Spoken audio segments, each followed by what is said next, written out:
Namo Dada Bhagavato Arahato Dhammadhambuddhada Namo Dada Bhagavato Arahato Dhammadhambuddhada Namo Dada Bhagavato Arahato Dhammadhambuddhada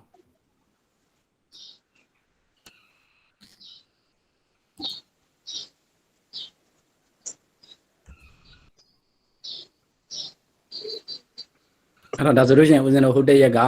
တန်တိတတိယဘိုက်ကိုဒီရက်နေမှာမို့လို့ဒီရက်တန်တိတတိယဘိုက်မှာပါတဲ့သုတ်စင်ရဲ့ဒေးပယ်တွေကိုအရင်ဦးဆုံးမှတ်ခိုက်ခဲ့တယ်ပေါ့နော်အဲ့တော့ဒီစာမျက်နှာလေးကိုတော့ဟိုမေးမှဖြစ်တဲ့အတွက်ကြောင့်ဟို screenshot ရိုက်ထားတာပဲဖြစ်ဖြစ်ဟိုအပြင်မှာတုတ်ထားတာပဲဖြစ်ဖြစ်နည်းနည်းလေးတုတ်ထားစေချင်တယ်ပေါ့နော်ဒီဟာလေးကိုကြည့်ပြီးတော့ဖြေရမယ့်အရာလေးရှိမှာမဟုတ်လို့ပေါ့နော်အဲ့တော့ဟိုဒီဘက်မှာ9မျိုးရှိတယ်ပေါ့နော်သူရဲ့တတိယပိုင်းမှာလာမယ့်စီးမြင်9မျိုးရှိတယ်အဲ့ဒါကိုဦးဇင်းတို့ကအချင်းချို့ဆိုလို့ရှိရင်တော့ဒီဘက်မှာလာတဲ့ဒီ9မျိုးတွေပေါ့နော်ပဂတိပြုတာရဲ့ဒီကပြုတာရဲ့ရတ္တပြုတာရဲ့ခြေတာရဲ့တွေပေါ်ပြုတာရဲ့ဆိုပြီးတော့ဟိုပေါင်းလိုက်တယ်ဆိုလို့ရှိရင်9မျိုးလောက်ပဲ꿰တယ်ပေါ့အဲ့တော့ဦးဇင်းတို့ကရုပ်တစ်ခုကြည့်လိုက်တယ်ဆိုလို့ရှိရင်ဒီရုပ်ကပဂတိပြုမှာလားဆိုလို့ရှိရင်ပဂတိပြုတယ်ဆိုလို့ရှိရင်အပေါ်ကနှစ်ခုနဲ့နှစ်ခုကိုဦးဇင်းတို့စဉ်းစားရမယ်ဒီကပြုမှာလားဆိုလို့ရှိရင်တော့ဒီနံပါတ်3စီးမြင်ကိုစဉ်းစားရမယ်ဟိုပေးထားတဲ့ယောဂဟိုပု္ပ္ပကရတ္တဖြစ်နေတယ်ပုတ်ဖြတ်မှာဒီကဖြစ်နေတယ်ဆိုလို့ရှိရင်ရတ္တပြုရမယ်ဆိုလို့ရှိရင်နံပါတ်4စီးမြင်နဲ့စဉ်းစားရမယ်နောက်ခြေဖို့လိုနေသလားဆိုလို့ရှိရင်တရကိုခြေဖို့လိုတယ်ဆိုလို့ရှိရင်နံပါတ်5ကိုစဉ်းစားရမယ်ပေါ့နော်အဲ့တော့ဒွေပေါ်မှာပုံစံတူလားပုံစံမတူလားဆိုတာကိုစဉ်းစားပြီးတော့ဒီ6နဲ့9ကိုစဉ်းစားရမှာပေါ့နော်အဲ့တော့ဒါဆိုလို့ရှိရင်ဒီတတိယပိုင်းမှာလာတဲ့စီမင်းလေးကိုဦးဇင်းတို့အရင်ရက်ကလည်းပေးထားပြီးသားဖြစ်တယ်ဆိုတော့အဲ့ဒီဟာလေးကိုကြည့်ထားပါတော့အဲ့တော့အနှင်းချုပ်ကတော့ဒီ9ခုလေးကိုတော့ရအောင်လုပ်ထားမှာပေါ့နော်ပဂတိပြုလားဒီကလုံနေတာလားရတ္တလိုတာလားခြေရမှာလားဒီဘောပြုပါမှာလားဆိုတာကိုဦးဇင်းတို့ပုတ်ဖြတ်ပြီးပြီဆိုလို့ရှိရင်အဲ့ဒီဟာကိုစဉ်းစားရမှာပေါ့နော်အဲ့တော့ဒါဆိုလို့ရှိရင်ဟိုရှေ့ကိုသွားလိုက်အောင်ပေါ့နော်အဲ့တော့ပုံစံကမနောပုပ္ပင်ကမဆိုတဲ့ပုံစံပေါ့အဲ့တော့မနောပုပ္ပင်ကမပုံစံကိုမနောပုပ္ပင်ကမဆိုတဲ့ပုတ်ဖြတ်မှုပဲနဲ့ပုတ်တီဖြစ်သွားတယ်ပေါ့နော်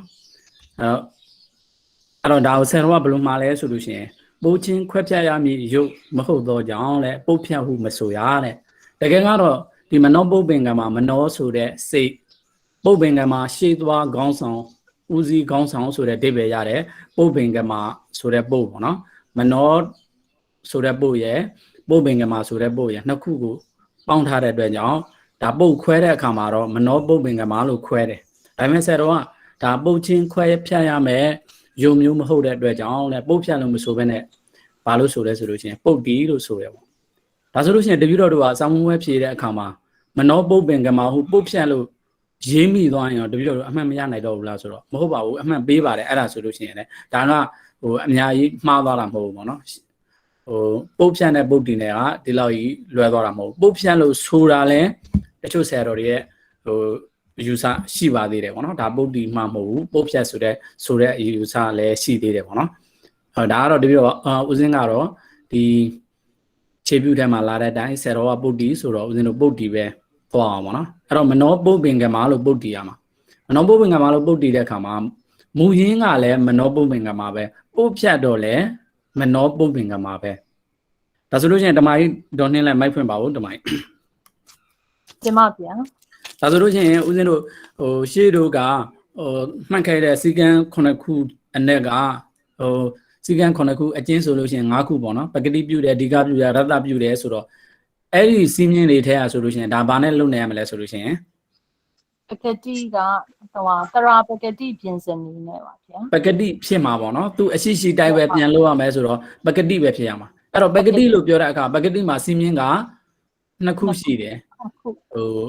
နောက်မှာသရကြောင့်ရယ်ဘီးကြောင့်ရယ်လို့ရှိသွားပြီပေါ့နော်ပဂတိမှာဦးဇင်းတို့က2ခုကွဲသွားပြီပေါ့နော်ပဂတိပြုတဲ့အခါမှာ2ခုကွဲသွားပြီနောက်မှာသရရှိတာလားဘီးရှိတာလားလို့ပြုတာကတော့ပဂတိပြုတာတော့ဒါဟိုရှေ့ပို့ရဲ့အဆုံးကိုပြုမှာပဲဒီနေရာလေးကိုနောဆိုတဲ့နေရာလေးရဲ့ဟိုပြုမှာပေါ့နော်နောဆိုတဲ့နေရာကိုပြုရမှာအဲ့တော့နောဆိုတဲ့နေရာဆိုလို့ရှိရင်ဦးဇင်းတို့ကနံပါတ်1စီးမြင့်ရဆိုလို့ရှိရင်သရနဲ့ဘီးနဲ့ခွင်းနဲ့ဆိုလို့ရှိရင်ဘယ်လိုဖြစ်မှာလဲဆိုလို့ရှိရင်နာဘီးနဲ့ဩသရဖြစ်မှာပေါ့နော်တ တင် ဩ ပါ သရဖြစ်မှာဒါဆိုလို့ရှိရင်ဩရဲ့နောက်မှာဒါပို့ကဒီနာဖြတ်ထားတော့ဩရဲ့နောက်မှာဘာရှိတာ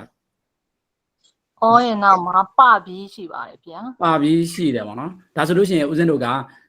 ဒီဩကိုဩလို့ပကတိပြုတ်ချင်တာဆိုလို့ရှိရင်ဒီနှစ်ခုအနက်ဘာနဲ့ပြုတ်ရမှာလဲဆိုလို့ရှိရင်ဘီးရှိလို့ပကတိပြုတ်တာလားသရရှိလို့ပကတိပြုတ်တယ်လို့ပြောရမှာလားဆိုလို့ရှိရင် နောက်ပြီးရှိလို့ပကတိပြူတာပါဗျာ နောင်ပြီးရှိလို့ဒီပပြီးဆိုတဲ့နောင်ပြီးရှိလို့မို့လို့ဒီရှေ့ဩကိုပကတိပြုတ်ရပါဒီဩဆိုတာကဦးဇင်းတို့ကနားနဲ့ဩနဲ့ကိုခွင်းလိုက်တဲ့ဩပေါ့နော်ဒါဆိုလို့ရှိရင်ပကတိပြုတ်တဲ့စီးမြင့်နှစ်ခုအနက်သရကြောင့်ပကတိပြုတ်တာရဲ့ဘီးကြောင့်ပကတိပြုတ်တာရဲ့လို့နှစ်ခုရှိတဲ့အနက်ဘီးကြောင့်ပကတိပြုတ်တာကိုပဲယူရမှာဒါဆိုလို့ရှိရင်ဒီနေရာမှာဘာပြီးကြောင့်လဲဆိုလို့ရှိရင်ပပြီးကြောင့်ဩကိုဩဟုပကတိပြုလို့ဆိုလိုက်ပြီးပြီဆိုလို့ရှိရင်နားနဲ့ဩနဲ့ကိုခဏလေးခွဲထားတဲ့ဥစ္စာကိုပြန်ကတ်ပေးလိုက်တယ်ဆိုလို့ရှိရင်မနှောပြန်ဖြစ်သွားပြီအဲ့တော့ဒီနေရာလေးမှာထူးခြားချက်ရှိတာပေါ့နော်အဲ့ဒါဆိုလို့ရှိရင်လည်းရုပ်မတွက်ပါနဲ့တော့လားမနှောပုတ်ပင်ကမှာမူရင်းကလည်းမနှောဖြစ်နေတာကိုပုတ်ဖြတ်သို့မဟုတ်ပုတ်တီတော့လည်းမနှောပုတ်ပင်ကမှာဖြစ်နေတာပဲကိုဘာလို့ဟိုရှိဝေးလုံနေသေးလဲပေါ့ဒါမျိုးတွေမေးစရာရှိတယ်ပေါ့အဲ့တော့အဲ့ဒီအမေးကိုခဏလေးထားလိုက်ဦးပေါ့နော်အခုဦးဇင်းတို့ကမနောပုတ်ပင်ကမာကိုမနောဆိုတဲ့တပုတ်ရယ်ပုတ်ပင်ကမာဆိုတဲ့တပုတ်ရယ်နှစ်ပုတ်ခွဲပြီးတော့ပဲနှစ်ပုတ်ခွဲပေမဲ့ပုတ်တီလို့ပဲဆိုမယ်ပေါ့အဲ့လိုဆိုပြီးတဲ့အခါမှာနောမှာရှိတဲ့အော်လေးဟာအော်လို့ပဲပကတိပြန်ပြုတ်ရမယ်ပေါ့နော်အဲ့လိုပကတိပြုတ်တဲ့အခါမှာနောက်မှာပါပြီးရှိတဲ့အတွက်ကြောင့်ပို့ဆိုလို့ရှိရင်ပနဲ့ဥနဲ့ကိုခွဲလိုက်တယ်ဆိုလို့ရှိရင်ပါပြီးကရှေ့ဥကနောက်ဖြစ်သွားတဲ့အတွက်ကြောင့်ဒါဆိုလို့ရှိရင်ဘီးကြောင့်လို့ပဲသတ်မှတ်တယ်ပေါ့နော်အဲ့တော့ဘီးကြောင့်အောကိုပကတိပြုမယ်ဒါဆိုလို့ရှိရင်အစကစီမင်း9ခုထဲမှာဆိုလို့ရှိရင်ဘာဖြစ်မလဲဆိုလို့ရှိရင်နံပါတ်1လို့ဆိုရင်စီမင်းပေါ့နော် တင်ပါဗျာ နံပါတ်1စီမင်းပေါ့နော်ဒါလေးပဲမှတ်ခဲ့ဦးပေါ့နော်အဲ့တော့ရှေ့ဆက်သွားအောင်အဲ့တော့အဲ့ဒီပကတိပြုတဲ့ဆိုတဲ့သုတ်ကသရာပကတိပြင်စနေတဲ့အဲ့တော့နံပါတ်1စီမင်းရဲ့သုတ်စဉ်ကဘာလဲဆိုလို့ရှိရင်သရာပကတိပြင်စနေတဲ့အဲ့တော့စကလုံး3လုံးပါတယ်ပေါ့အဲ့တော့သူ့ရဲ့သုတ်အဓိပ္ပာယ်ကဘာလဲဆိုလို့ရှိရင်ဘီးကြောင့်တဲ့ရှေ့သရကိုတဲ့ပကတိပြုပါတဲ့ပကတိအရှိတိုင်းထားပါတဲ့အဲ့တော့ဒါဆိုလို့ရှိရင်ဦးဇင်းတို့မနေ့ဟိုတနေ့ကပေးလိုက်တဲ့လေ့ကျင့်ခန်းထဲမှာအတိုင်းနိမိတ်ကာရီယခွဲမယ်ဆိုလို့ရှိရင်ဘီးကြောင့်လို့ပြောတယ်ဆိုတော့ဘီးဒီသုတ်မှာဆိုလို့ရှိရင်ဘီးကြောင့်ဆိုတာဒီဘာပဲလဲဆိုလို့ရှိရင်နိမိတ်ပဲကာရီဆိုလို့ရှိရင်ရှေ့သရဒီကာရီပဲရှေ့သရကိုလို့ပြောတဲ့အတွက်ကြောင့်ကာရီပဲခြေချင်းဒီကပြုခြင်းရတပြုခြင်းဒီဘာပဲလဲဆိုလို့ချင်းကာရိယလို့ပြောတဲ့အတွက်ကြောင့်ရှေ့သရကိုပကတိပြုခြင်းဒီကာရိယပဲပေါ့နော်အဲ့တော့ကာရိယပါပေါ့နော်ဒါကတော့ဥဒယကပြောထားတဲ့နိမေကာရိယတွေကိုဒါဟိုသုတ်အဓိပ္ပာယ်ကိုကြည့်ပြီးတော့ခွဲပြလိုက်တာပေါ့နော်အဲ့တော့ဒါဆိုလို့ရှိရင်နံပါတ်1စီမင်းကပါဠိလိုသုတ်စဉ်အရာဆိုလို့ရှိရင်သရာပကတိပြင်စနေတဲ့အဲ့တော့သူ့ရဲ့သုတ်အဓိပ္ပာယ်ကဘီးကြောင့်ရှေ့သရကိုပကတိပြုတာပါတဲ့အဲ့တော့ရုပ်တွက်မှာကတော့မနောပုတ်ပင်ကမာပေါ့အဲ့တော့မနောပုတ်ပင်ကမာကိုဦးဇင်းတို့ကမနောပုတ်ပင်ကမာလို့ပဲဆရာတော်ရဲ့အလိုတိုင်းပုတ်ဖြတ်လို့မဆိုဘဲနဲ့ပုတ်တီလို့ဆိုမယ်ပေါ့နော်အဲ့တော့သူရမနောဆိုပြီးတော့စိတ်ပေါ့နော်မနောဆိုတဲ့အဓိပ္ပာယ်ရတယ်စိတ်သားလျင်ပုတ်ပင်ကမာလို့အဓိပ္ပာယ်ရတယ်ရှေးသွားရှိကိုကြီးဆိုတဲ့ပုတ်ပင်ကမာပေါ့နော်အဲ့တော့အဲ့ဒီနှစ်ခုကိုပေါင်းပြီးတော့မနောပုတ်ပင်ကမာဖြစ်တယ်မနောပုတ်ပင်ကမာဖြစ်ပေမဲ့ပုတ်ဒီနှစ်ပုတ်ခွဲလိုက်တော့လဲမနောပုတ်ပင်ကမာဆိုပြီးတော့အရှိတိုက်ပဲခွဲတယ်အဲ့ဒါကိုမှဦးဇင်းတို့ကဒီနလေးကိုဘီးနဲ့သရနဲ့ခွင်းမယ်အဲ့တော့နာခွင်းအကျင်းဆိုလို့ရှိရင်တော့နောက်ပိုင်းကြလို့ရှိရင်နာခွင်းအောကျွင်းဆိုပြီးတော့ဆိုရမှာပေါ့နော်အဲ့ဒါကိုအကျယ်ဆိုလို့ရှိရင်တော့ဩသရမှာနာပြီးကိုခွင်းပြီးရှေ့ဟူသောအောင်တိုင်းအစင်ပြတ်ထားပေါ့ဒီလိုမျိုးလေးရေးထားလိုက်ပြီးဆိုလို့ရှိရင်ဦးဇင်းတို့ကပုပ္ပမတော်သုံးတဲ့ဒါကိုဆိုရုပ်ကိုအကျဉ်းရေးထားတယ်လို့ဒီလိုမှတ်ရမယ်ပေါ့နော်အဲ့ဒါပြီးဆိုလို့ရှိရင်ဘာလို့ရမလဲလိုတာမလိုတာကိုကြည့်တော့ဦးဇင်းတို့ကလိုတဲ့သရမလိုတဲ့သရကိုပြန်ကြည့်တော့လေဒီနေရာမှာဩကိုပဲအလိုရှိတော့အဲ့ဒီဩကိုပဲဗာပြန်လုပ်ပေးလိုက်လဲဆိုလို့ရှိရင်ပကတိပြန်ပြုလိုက်ပေးလိုက်တယ်ပေါ့နော်ရှေ့ဩကိုလို့ပြောတဲ့အတွက်ကြောင့်နောက်မှာပါရှိရလဲဆိုလို့ရင်ပါပြီးရှိတယ်ပေါ့နော်အဲ့တော့သရပကတိပြင်စင်နေဟူသောတို့ဖြင့်နောက်ပါပြီးကြောင့်ရှေ့ဩကိုပေါ့နော်ဩဟုပကတိပြုပြီးတော့အခါမှာဦးဇင်းတို့ကခဏလေးခွဲထားတဲ့အတွက်ကြောင့်ပြန်ပြီးတော့ကတ်ပေးလိုက်ယူပဲနေပနာယုတ်တေဟူသောတို့ဖြင့်သရကင်းသောနာပြီးကိုနောက်ဩတို့ကဒါဆိုလို့ရှိရင်မနောပုပ္ပင်ကမှာပြီးရောပေါ့နော်အဲ့တော့ဒါကိုဓမ္မကြီးဒေါ်နှင်းလဲဓမ္မကြီးဆိုကြည့်ပါဦးဓမ္မကြီးဆိုလို့ရလောက်ပါတယ်ဒီလောက်ဆိုလို့ရှိရင်တင်ပါဗျာ မနောပုပ္ပင်မနောပုပ္ပင်ကမာရုပ်တွက်မနောပုပ္ပင်ကမာကိုမနောပုပ္ပကင် ပုတ်ပင်ကမှာပဲ ပုပ္ပင်ကမာဟုပုတ်တီဥပမထောတိတမတ္တရံတရေနဝိယောစေရီဟုသောတုတ်ဖြင့်ဩတရမနာပြီးကိုခွင်း၍ရှေးဟုသောအောင်း၌အစင်မပြတ်တည်၍ထားတရာပကတိပြင်စနေတုတ်ဖြင့်နောက်ဘက်ကနောက်ပါပြီးကြောင့်ရှေးဩတရကိုဩဟုပကတိပြုနေပယံယုတ်တေဟုသောတုတ်ဖြင့်တရာကင်းသောနာပြီးကိုနောက်ကဩဆိုနောက်ဩတုကမနောပုပ္ပင်ကမာကပြီးဤပါဗျာမနောပုပ္ပင်ကမှာပြီးပေါ့နော်အဲ့တော့တကယ်ကတော့ဒီမှာလာ1နှစ်3လနဲ့အစဉ်အရှိသာရေးထားတာပေါ့နော်တကယ်တမ်းကဦးဇင်းတို့ကဒီလိုမျိုးလေးမှတ်လိုက်တယ်ဆိုလို့ရှိရင်ပြီးတော့ပေါ့နော်မနောပုပ္ပင်ကမာဆိုပြီးတော့ဒါလေးရေးထားပြီးပြီဆိုလို့ရှိရင်ဒီနာကိုဦးဇင်းတို့ကနာနဲ့အောနဲ့ကိုခွင်းပြီးပြီဆိုလို့ရှိရင်ဒီပါလေးကဒီနာမှာပပြီးလေးရှိတယ်ပေါ့နော်ဒါခဏလေးကြည့်လိုက်ဒါဆိုလို့ရှိရင်ဒီအောကိုအောလို့ပကတိပြန်ပြုတ်ပြီးတော့နာနဲ့အောနဲ့ကိုပြန်ကတ်လိုက်တယ်ဆိုလို့ရှိရင်မနောဖြစ်သွားတာပေါ့နော်အဲ့တော့ဒီလိုမျိုးလေးကိုယ့်အကူစာရွက်မှာရေးချလိုက်ပြီးတော့ဒီလိုမျိုးကြည်တာကပို့ပြီးတော့ညလုံးထဲမှာပို့ပြီးတော့မြင်တယ်ပေါ့နော်အဲ့တော့ဦးစင်းပြထားတဲ့ဒီဟာကြီးကြည်တာကကြတော့ကိုယ်ခေါင်းထဲမှာသိပြီးတော့မဆွဲတတ်ဘူးပေါ့နော်အဲ့တော့ဒါကတော့ကြည့်လို့ရှိရင်တော့ဆူလို့တော့လွယ်တယ်ဟိုခေါင်းထဲကိုရောက်တာကကိုယ်ပါလာကိုမနောပုပ္ပင်ကမာလို့ဟိုဆိုလိုက်ပြီဆိုတာနဲ့မနောပုပ္ပင်ကမာလို့ရေးချလိုက်ရေးချပြီးပြီဆိုလို့ရှိရင်ဟိုနာပြီးနဲ့ဩဒရနဲ့ကိုခွင်းမဲဆိုလို့ရှိရင်နာကရှေ့မှာရေးဩကနောက်မှာရေးပေါ့အဲ့ဒါဆိုတယ်ဆိုလို့ရှိရင်ဩဒရမှာနာပြီးကိုခွင်း၍ရှေ့ဟူသောအောင်းနဲ့အစင်မပြတ်တည်ရထားလို့ဆိုပြီးတဲ့အခါမှာဩရနောက်မှာဘာရှိမှန်းသိအောင်ပေါ့နော်ဒါဒီဘာတို့ကားတို့ကတော့ကြည့်စရာမလိုပေါ့နော်အဲ့တော့ဒီမှာဆိုလို့ရှိရင်လည်းမကိုကြည့်စရာမလိုဘူးဒီနောလေးနဲ့ပုလေးနဲ့ပဲသူတို့အဆက်ဖြစ်နေတဲ့အတွက်ကြောင့်အဲ့ဒီနေရာလေးမှာကြည့်ရတာပေါ့ဒါဆိုလို့ရှိရင်ပုကိုလည်းဦးဇင်းတို့ကဘာမှမလုပ်ဘူးဒါပေမဲ့ခဏတစ်ဖြုတ်လေးကြီးမှန်းသိအောင်ဟိုခဏလေးအောက်ကိုဆွဲချထားပြီးတော့ဒါကြီးချောင်းဆိုတာဘာပြီးဆိုတာသိအောင်အဲ့တော့သရပကတိပြင်စင်နေဟူသောတို့ဖြင့်ပပြီးချောင်းရှေ့အောကိုအောပကတိပြုပြီးပြီဆိုလို့ရှိရင်ဦးဇင်းတို့ကခွဲထားတဲ့အတွက်ကြောင့်ဒါလေးကိုပြန်ပြီးတော့ကတ်ပေးလိုက်ပါနော်နာအောဒိုကတ်ပေါ့နော်ဒါဆိုလို့ရှိရင်မနောပုပ္ပင်ကမှာပြီးတော့ပေါ့အဲ့တော့ဒါလေးကိုဟိုတက္ကမကြီးဒေါ်မီမီဖုန်းရှိလားမသိဘူးတက္ကမကြီးရှိပါတယ်ဖေ။တက္ကမကြီးဆိုကြည့်ပါဦး။မနောပုပ္ပင်ကမှာရုပ်တွက်ဒီမှာဖေမနောပုပ္ပင်ကမာကိုမနောပုပ္ပင်ကမာဟုပုတ်တီပုပ္ပမရောထိတာမတ္တရံတရေနာဝိယောစီဟုသောတုတ်ဖြင့်ဩတရမနာပြီးကိုခွင်း၍ရှေးဟုသောအောက်၌အစင်မပြဲတည်၍ထားတရာပကတိပြင်စနေဟုသောတုတ်ဖြင့်နောက်ပပြီးကြောင့်ရှေးဩတရကိုပကတိပြုနာနေပြန်ရုပ်တည်ဟုသောတုတ်ဖြင့်တရာကင်းသောနာပြီးကိုနောက်ဩတရတို့ကမနောပုပ္ပင်ကမာပြီးမနောပုပ္ပင်ကပြီးတမိုင်းမှန်ပါတယ်တမိုင်းမိုင်လေးပြန်ပြလိုက်ပါတော့အခုထက်မှာဆိုလို့ဒါဆိုလို့ရှိရင်ဦးဇင်းတို့ကအစကပြောခဲ့တယ်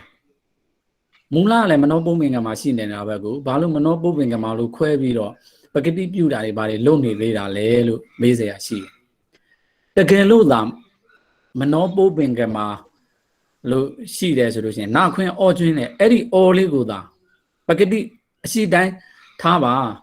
ငါ့ကိုဘာမှလာမပြုတ်ပြင်ပါနဲ့ဆိုတဲ့သဘောရတဲ့ပကတိပြုတ်တယ်ဆိုတဲ့သဘောလေးကိုသာမပြောဘူးဆိုလို့ရှိရင်အဲ့ဒီအော်လေးကိုခြေလိုက်လိမ့်မယ်ပေါ့နော်တခုခုပြောင်းလဲရင်လည်းပြောင်းလဲလိမ့်မယ်ဒီနေရာမှာတော့အော်ဖြစ်နေတဲ့အတွက်ကြောင့်ဒီကတစ်ခုထပ်ပြုတ်ပါဆိုတာမျိုးတော့မဖြစ်နိုင်ဘူးပေါ့နော်ပြောင်းလဲတာမျိုးတွေဖြစ်နိုင်တယ်ဒါမျိုးတွေလာလုံးမှာဆိုတဲ့အတွက်ကြောင့်ဒီကပြုတ်တာတွေဘီးတခြားသုတ်စီးမြင်းတွေမှာနောက်မှဘီးရှိနေတဲ့အချိန်မှာရှေ့သရကိုခြေဆိုတဲ့စီးမြင်းတွေလာလေးအောင်မယ်ပေါ့နော်ဒါဆိုလို့ရှိရင်ဒီမှာပါပြီးလဲရှိနေတယ်ရှေ့မှာဩဒရလည်းရှိနေတဲ့အတွက်ကြောင့်အဲ့ဒီစီးမြင်းတွေကဝင်လာပြီးတော့ဒီဩကိုခြေသွားမှာဆိုတဲ့အတွက်ကြောင့်ငါကအားကြီးပါတယ်ငါအရှိတိုင်းပဲနေပြရစီမင်းတို့ငါနာကိုခြေတာတွေရောဒီကပြုတာတွေရောရတ္တပြုတာတွေရောလာမလို့ပါနဲ့ဆိုတဲ့အမိတ်သဘောမျိုးပြချင်တဲ့အတွက်ကြောင့်တခုခုခြေတာတွေရတ္တပြုတာတွေ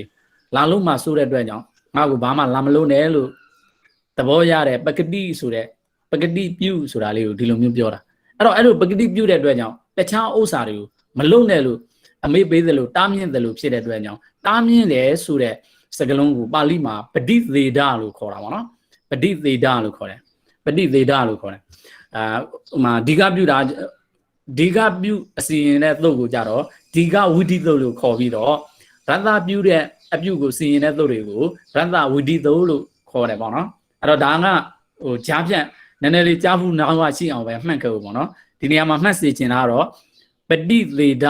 ဆိုတဲ့စကားလုံးလေးကိုမှတ်စေချင်တာပေါ့နော်အဲ့တော့ဘာကြောင့်ဒီပဂတိပြုတာကဘာကြောင့်ပဋိသေဒဖြစ်သွားတာလဲပေါ့အဓိကတော့ငါကိုဒီကလည်းလာမလို့နဲ့ရတ္တလည်းလာမလို့နဲ့အခြေလည်းလာမချိန်နဲ့ဆိုပြီးတော့ကြံတဲ့သုတ်တွေရဲ့အစီအရင်တွေကိုတားမြင့်တယ်လို့ဖြစ်တဲ့အတွက်ကြောင့်တားမြင့်တာကိုပါဠိလိုကပဋိသေဒလို့ပြောတဲ့အတွက်ကြောင့်သူ့ဟိုတစုတစ်ခုကိုစီရင်တဲ့သုတ်ကိုဦးဇင်းတို့ဟိုတနေ့ကတစုတစ်ခုစီရင်တယ်ဆိုလို့ရှိရင်ဝိတိသုတ်လို့ပြောတဲ့အတွက်ကြောင့်အဲ့တော့ဒီနေရာမှာဘယ်လိုမျိုးစီရင်တာလဲဆိုတော့စီရင်တဲ့အမျိုးအစားကိုထပ်ခွဲတဲ့အခါမှာတော့ဒါကတားမြင့်တဲ့အစီရင်မျိုးဖြစ်တဲ့အတွက်ကြောင့်ပဋိသေဒဝိတိသုတ်လို့ခေါ်တယ်ပေါ့နော်အဲ့တော့ဝိတိမှာဦးဇင်းတို့ငကိုမှန့်ခဲ့တာကဝိတိသုတ်ဆိုတဲ့တစုတစ်ခုကိုစီရင်တယ်ဆိုလို့ရှိရင်ဝိတိသုတ်လို့ပဲမှန့်ခဲ့တယ်ပေါ့နော်အခုတစ်ဆင့်လေးတိုးပြီးတော့အဲ့ဒီထဲမှာမျိုးစားထပ်ပြီးတော့ခွဲတဲ့ဟာလေးတစ်ခုလေးမှန့်လိုက်ပါပေါ့နော်အဲ့ဒီဝိတိသုတ်မှာမျိုးခွဲတွေရှိသေးတယ်အဲ့ဒီမျိုးခွဲထဲမှာအခုဒီပဂတိပြုတယ်ဆိုတာတခြားခြေချင်းဒီကပြုခြင်းရတ္တပြုခြင်းကိုတားမြင့်တယ်လို့ဖြစ်တဲ့အတွက်ကြောင့်ပဋိသေဒဝိတိသုတ်လို့ခေါ်တယ်လို့ဒါဆိုလို့ရှိရင်ပဂတိပြုရခြင်းရဲ့အကျိုးဘာကြောင့်ရှိနေတာကိုအရှိပြန်လို့ရတာလဲဆိုလို့ရှိရင်သူများကဒီကပြုတာတွေရတ္တပြုတာတွေခြေချင်းဆိုတဲ့အစီရင်တွေဝင်လာမှာစိုးတဲ့အတွက်ကြောင့်ပဂတိပြုရတာပါလေဒါဆိုလို့ရှိရင်ဦးဇင်းတို့သဘောပေါက်ပြီပေါ့နော်အဲ့တော့ရှေးသရကိုဒီကပြုခြင်းရတ္တပြုခြင်းခြေချင်းများမပြုလို့စေရန်ဆိုတော့ဒီနေရာမှာဒီဩဒရပေါ့နော်ဩဒရကိုဒီကပြုတာဩဒရကတော့ထူးထွေဒီကပြုတာတော့မရှိဘူးပေါ့နော်သူကိုယ်တည်းကဒီကဖြစ်နေရတယ်ဆိုတော့အဲ့တော့ခြေချင်းတွေလာလို့မှဆိုတဲ့အတွက်ကြောင့်ဒါပဂတိပြုရတာပေါ့နော်အဲ့တော့သရအလုံးကိုခြုံငုံပြီးတော့ပြောတဲ့အတွက်ကြောင့်ဒီကပြုခြင်းရတ္တပြုခြင်းခြေချင်းတွေမပြုလို့စေရန်ပဂတိပြုရပါသည်လို့အဲ့တော့ပဂတိပြုတာကိုဦးဇင်းတို့ကဝိတိမျိုးစားတဲ့ကိုထည့်မယ်ဆိုလို့ရှိရင်ပဋိသေဒဝိတိသုတ်လို့မှတ်မယ်ပေါ့နော်အဲ့တော့ဒါဆိုလို့ရှိရင်ဦးဇင်းတို့ရှေ့ကိုဆက်သွားအောင်ပေါ့နော်အဲ့တော့ဦးဇင်းတို့ကပဂတိပြုတာရှိတယ်ဒီကပြုတာရှိတယ်ရတ္တပြုတာရှိတယ်ခြေတာရှိတယ်ဒေဘောပြုတာရှိတယ်ပေါ့နော်၅ခုလေးကိုမှတ်ခဲ့ပါအဲ့ဒီအစဉ်တိုင်းလေးကိုဦးဇင်းတို့မျက်လုံးထဲမှာမြင်နေဖို့လိုတယ်ပေါ့နော်အဲ့တော့မုဏီစရေနဲ့ပေးထားတဲ့ယူပါအဲ့ဒါကိုဘာနဲ့ပါပေါင်းထားတယ်ဆိုလို့ရှိရင်မုဏီဆိုတဲ့စကလုံးနဲ့စရေဆိုတဲ့စကလုံးနှလုံးကိုပေါင်းထားတယ်အဲ့တော့မုဏီဆိုတဲ့စကလုံးကယဟန်တီလို့အဓိပ္ပာယ်ရတယ်ဟိုစရေဆိုတဲ့ဟုတ်ကကျင့်ရဤဆိုတဲ့အဓိပ္ပာယ်ရတယ်အဲ့ဒီအတွက်ကြောင့်မုဏီစရေကိုဦးဇင်းတို့ကမုဏီစရေလို့ပုတ်ဖြတ်လို့မဆိုဘဲနဲ့ဒီကပုတ်ဖြတ်ရမယ်ယုံမျိုးမဟုတ်တဲ့အတွက်ကြောင့်တဲ့ဆယ်တော်ယူဆကတော့ပုတ်တီလို့ပဲဆိုတယ်ဒါပေမဲ့ပုတ်ဖြတ်လို့ဆိုတယ်ရပါတယ်ရေးလဲမှန်ပါတယ်မမှားပါဘူးပေါ့နော်ဟိုအဲ့ဒါလေးကရေရှိကြလို့ရှိရင်ဦးဇင်းတို့ကဒီလောက်ရေးကြည့်တာမဟုတ်ဒါမုဏိစရေဆိုလို့ရှိရင်ဘာလှုပ်ထားတယ်လို့ဘာစီမြင့်နဲ့လှုပ်ထားတယ်ဒီလောက်လေးသိရင်ရပြီပေါ့နော်အခုကအခြေခံချင်းမို့လို့ဒါပုတ်ဖြတ်တွေပုတ်တီတွေအဲ့တော့ဟိုဦးဇင်းတို့ကအဓိကနဲ့တာမင်ညာနဲ့ခွဲပြီးတော့ဟိုတချို့ဥစ္စာလေးကိုလည်းလေးလေးနဲ့သိရမယ့်နေရာဆိုလို့ရှိရင်လည်းလေးလေးနဲ့သိပြီးတော့တချို့နေရာမှာဆိုလို့ရှိရင်လည်းအဓိကမကြတဲ့ဥစ္စာလေးဆိုလို့ရှိရင်လည်းခက်ဖွားဖွားလေးပဲသိပြီးတော့ပဲဦးဇင်းတို့ဟိုအဓိကလုံရင်းပန်းတဲ့ရောက်အောင်သွားမှာပေါ့နော်အဓိကသရသင်လဲဆိုတာဦးဇင်းတို့ကဒါကိုမြင်လိုက်ပြီဆိုလို့ရှိရင်ပို့ရရဲ့သဘောသွားလေးသိရမယ်အနက်ဒိဗယ်တွေကိုသိလာရမယ်အဲ့လိုသိလာပြီးတော့ဟိုဖျားဟောတဲ့ပါဠိတွေရဲ့အဓိပ္ပာယ်ကိုသိလို့ရင်းပဲပေါ့နော်အဲ့တော့အဲ့လိုအဓိကသိလို့ရင်းကတော့အဲ့ဒါပဲအဲ့ဒါကိုတချို့စကလုံးလေးတွေနဲ့ဟိုခေါင်းစားပြီးတော့အုံနောက်တမှာအများကြီးဦးဇင်းတို့မရှုပ်ထွေးအောင်ကြည့်တတ်ရမယ်ပေါ့နော်လေ့လာတတ်ရမယ်ပေါ့နော်အဲ့တော့ဒါဆိုလို့ရှိရင်မုဏိစရေကိုမုဏိစရေလို့ပုတ်တီပြီဆိုလို့ရှိရင်တကမိုင်းဒေါ်တိုးမှာမိုက်ဖွင့်ပါဦးတမိုင်းတင်ပါဗျာအဲ့တော့အချင်းချုပ်ကဦးဇင်းတို့ကတန်တိတတိယပိုင်းမှာအချင်းချုပ်ပြောပါဆိုလို့ရှိရင်အစီရင်ဘယ်နှမျိုးရှိလဲဆိုလို့ရှိရင်အစီရင်9မျိုးအချင်းချုပ်က5မျိုးပါဗျာ5မျိုးအချင်းချုပ်5မျိုးပြောပါဦးတမိုင်းအစဉ်တိုင်းလေးပဂတိပြုမယ်ဒီကားပြုမယ်ရတ္တပြုမယ်ခြေမယ်ဒွေပေါ်လာ5မျိုးပါဗျာ5မျိုးရှိရပါတော့အဲ့ဒီ5မျိုးထဲမှာဦးဇင်းတို့ကအဲ့ဒီ5မျိုးပဲပေတံတဲ့ဒီမုဏိစရေကိုမုဏိဖြစ်ခြင်းတယ်ဆိုလို့ရှိရင်ဒါလေးပဲလွဲတာကိုဒီနေ့ကနေနီဖြစ်ခြင်းတယ်ဆိုလို့ရှိရင်အဲ့ဒီအစီအစဉ်5မျိုးထက်ကဘာနဲ့စီရင်ရမှာဟိုနံပါတ်5နံပါတ်3ဒီကားပြုခြင်းနဲ့လောက်ရပါမယ်ဒီ ဒီကပြုတ်ချင်းနဲ့လောက်ရမှာပေါ့နော်ဘာလို့ဒီကပြုတ်ချင်းလဲဆိုလို့ရှိရင်နီးမှာဦးဇင်းတို့ကရှိတာက e ရှိတယ်ဒီ e တွေကိုသာဦးဇင်းတို့က e ပြောင်းလိုက်တယ်ဆိုလို့ရှိရင်နာနဲ့ e နဲ့ကိုပေါင်းတယ်ဆိုလို့ရှိရင်ဘာဖြစ်ပြီလဲဆိုလို့ရှိရင် နီးပြန်ဖြစ်သွားပြီပေါ့ဒါဆိုလို့ရှိရင်ဦးဇင်းတို့ကဒါသိသွားပြီပေါ့နော်အဲ့ဒီမြင်း၅မျိုးတက်ကဒီကပြုတ်ရမယ်ဆိုတာသိသွားပြီအဲ့တော့ဒီကပြုတ်တဲ့ဟာကိုအသေးစိတ်ပြန်ကြည့်လိုက်တဲ့အခါမှာ तू ကဘာပြောလဲဆိုလို့ရှိရင်နောင်ပြီးကြောင်ရှေ့သရကိုဒီကပြုတ်မယ်လို့ပြောတယ်မဟုတ်လားအဲ့တော့ဒီမှာနောင်ပြီးကဘာရှိတယ်ဆိုလို့ရှိရင်စပြီးရှိတယ်ရှေ့မှာသရကနီးကိုခွဲတယ်ဆိုလို့ရှိရင် e ရှိတယ်အဲ့တော့နောင်ပြီးကြောင်ရှေ့သရကိုဒီကပြုတ်မယ်ဆိုတော့ဒီ e လေးကိုသာဦးဇင်းတို့က e ဒီကပြုတ်ပြီးတော့နာနဲ့ e နဲ့ကိုပြန်ကတ်ပေးလိုက်ရင်ဘာဖြစ်သွားပြီလဲဆိုလို့ရှိရင်နီဖြစ်သွားပြီအဲဆိုလို့ရှိရင်မုန်နီဆယ်တွေဖြစ်သွားပြီအဲ့တော့ရုပ်တရုပ်ကြည့်လိုက်တယ်ဆိုလို့ရှိရင်သူပေးထားတဲ့ရုပ်ကဘာလဲပေါ့နော်စက်ထားတဲ့ပုံမှာဘာဖြစ်နေတယ်ခွဲလိုက်ရင်ဘယ်လိုဖြစ်မလဲဒီလိုသိရောပေါ့နော်ခွဲလိုက်တယ်ဆိုလို့ရှိရင်ဒါမုန်နီဖြစ်သွားတယ်မုန်နီဆယ်တွေဖြစ်သွားတယ်ပေါ့နော်မုန်နီတိုင်းထားလို့မရဘူးလားမုန်နီတိုင်းမရဘူးမုန်နီတိုင်းထားသူ့ရဲ့အနက်ဒိဗယ်ကိုကြည့်ပြီးတော့နိပဲဖြစ်ရမယ်ဆိုတဲ့သဘောရှိတဲ့အတွက်ကြောင့်ပုတ်ခွဲလိုက်တဲ့အခါမှာပုတ်တီလိုက်တဲ့အခါမှာကြောဤနဲ့မုန်နီလို့ပဲရှိရမှာအဲ့တော့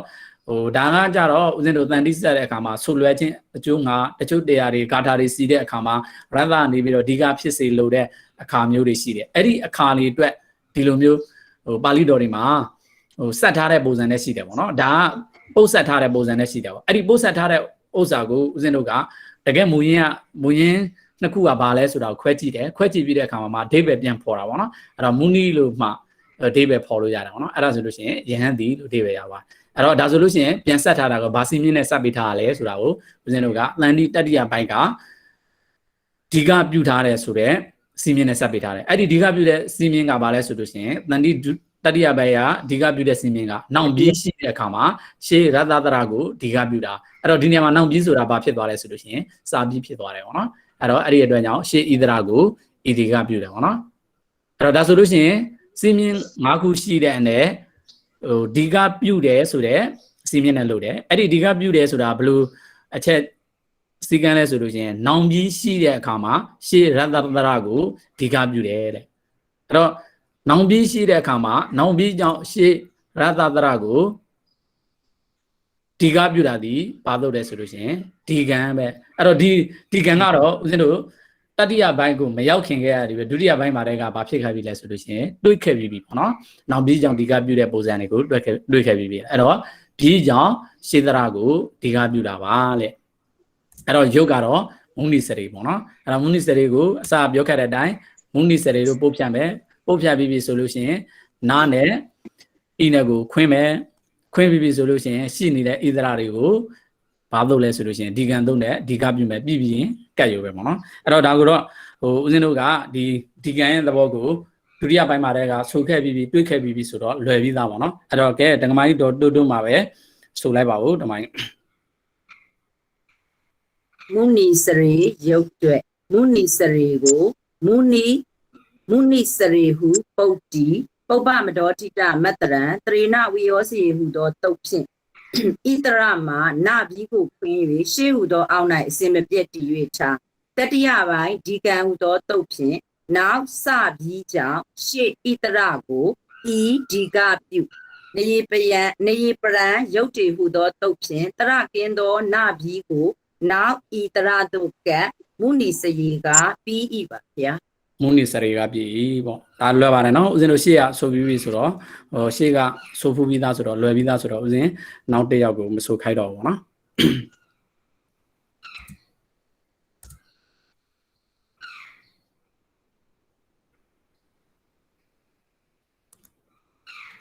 အဲ့တော့ဒီမှာကျတော့ကောအီမန်ပေါ့ကောအီမန်ကိုသူကပုတ်တီရပုတ်ခွဲတဲ့အခါမှာကောရဲ့အီမန်ကောကဘာအဓိပ္ပာယ်ရလဲဆိုလို့ရှိရင်ကောအဘယ်သူစီလို့အဓိပ္ပာယ်ရတယ်အီမန်ကအီဟာကိုအီအရာကိုလို့အဓိပ္ပာယ်ရတယ်ပေါ့နော်အဲ့ဒီနှစ်ပုတ်ကိုကောအီမန်လို့ပုတ်ဖြတ်ထားပါတော့အဲ့ဒီအဓိပ္ပာယ်နှစ်ခုရတယ်နှစ်ခုကိုပေါင်းထားတဲ့အတွက်ကြောင့်ကောအီမန်လို့နှစ်ပုတ်ခွဲပြီးတော့ပုတ်တည်အဲ့တော့ဒါဆိုလို့ရှိရင်တက္ကမဒေါ်လင်းလင်းထွန်းပါလားမသိဘူးအဲ့တော့ဓမ္မကြီးမအောင်တင်တယ်အဲ့တော့ဓမ္မကြီးဒေါ်နှင်းလည်းပဲမိုက်ဖွင့်ပါဦးဓမ္မကြီးပြင်ပါဗျာဟုတ် ကောအီမန်ကိုကောအီမန်လို့ဦးဇင်းတို့ပုတ်တီထားတယ်ဆိုလို့ရှိရင်ဒီကောအီမန်ဖြစ်ဖို့အတွက်ဆိုလို့ရှိရင်အစကဦးဇင်းတို့အချင်းချုပ်၅ခုထဲမှာဆိုလို့ရှိရင်ဘယ်စီမင်းနဲ့ဖြစ်မလဲဆိုလို့ရှိရင်ပကတိပြု ဆရာပကတိပြုပါဗျာ အစီမင်း၅မျိုးရှိတဲ့နဲ့ဘယ်ဟာနဲ့လဲဆိုလို့ရှိရင်ပကတိပြုတာပဲပေါ့နော်အရှိရှိတိုက်ပဲပြန်လို့ရမှာဆိုတော့ပကတိပြုတာပေါ့နော်ဒါဆိုလို့ရှိရင်ပကတိပြုတာမှာဦးဇင်းတို့ကအစကပြောခဲ့ပြီးပြီသရကြောင့်ပကတိပြုတာရှိတယ်ဘီးကြောင့်ပကတိပြုတာရှိတယ်ဆိုတော့ဒီနေရာမှာဆိုလို့ရှိရင်မှာဘယ်လိုဖြစ်သွားမလဲဆိုလို့ရှိရင်ကဘီးရဲ့ဩသရရဲ့လို့ဖြစ်သွားတယ်အဲ့တော့သူ့နောက်မှာပါရှိတယ်ဆိုတော့ဤရှိတယ်ဒါဆိုလို့ရှိရင်ဒီဩကိုဦးဇင်းတို့ကဩလို့ပကတိပြုအောင်မှာအဲ့လိုဩလို့ပကတိပြုတဲ့အခါမှာသရကြောင့်ပကတိပြုတယ်လို့ပြောမလားဘီးကြောင့်ပကတိပြုတယ်လို့ပြောမလားဆိုတော့နောက်ဣတရာကြောင့်ပကတိပြုမှာပါဗျာနောက်ဣတရာကြောင့်ပကတိပြုဦးဇင်းတို့ဒါဆိုလို့ရှိရင်ကွဲပြားသွားပြီပေါ့နော်ပထမတွေ့ခဲ့တာကဘီးကြောင့်ပကတိပြုခဲ့တာကိုတွေ့ခဲ့ပြီအခုကရှေ့မှာတို့ကတော့ပဘီးကြောင့်ပကတိပြုတာကိုတွေ့ခဲ့ပြီအခုကဣတရာကြောင့်ပကတိပြုတာဖြစ်သွားပြီပေါ့ဒါဆိုလို့ရှိရင်ပကတိပြုတဲ့စီမင်းနှစ်ခုရှိတဲ့နဲ့နှစ်ခုလုံးရဲ့ပုံစံကိုတွေ့ရပြီပေါ့နော်ဒါက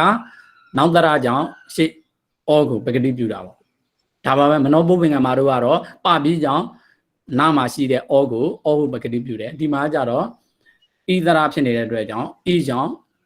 ရှေးဩသရာကိုဩဟုပကတိပြုတယ်ပေါ့နော်အဲ့တော့ဒါဆိုလို့ရှိရင်ဒီနေရာမှာတော့ဘီကြောင့်မဟုတ်ဘူးသရကြောင့်ပကတိပြုတာလို့ဖြစ်သွားပါပေါ့နော်ပကတိပြုတာလို့ဖြစ်သွားတယ်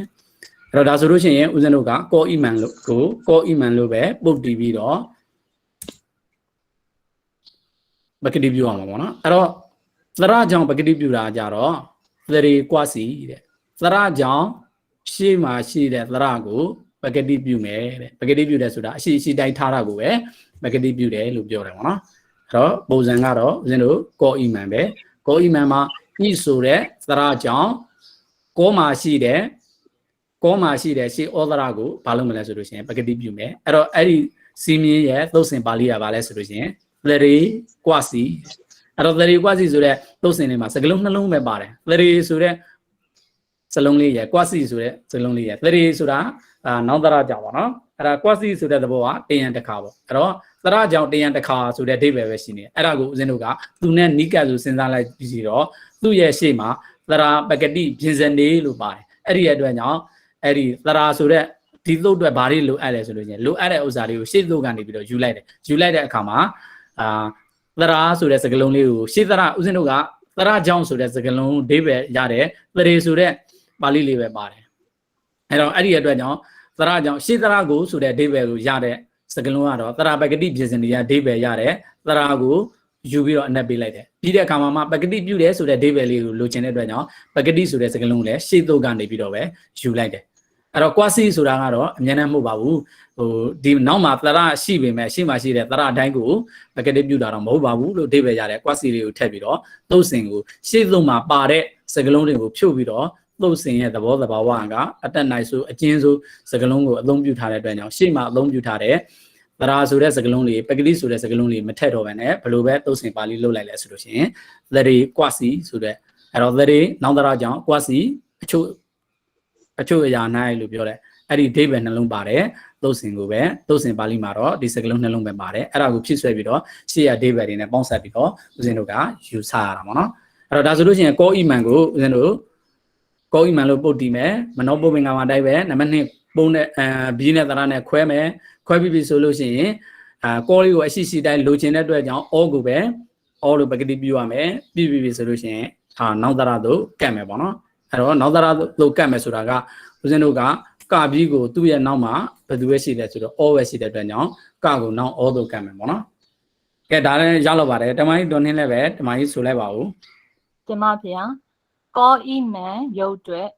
ကောအီမန်ကိုကောအီမန်ဟုပုတ်တီ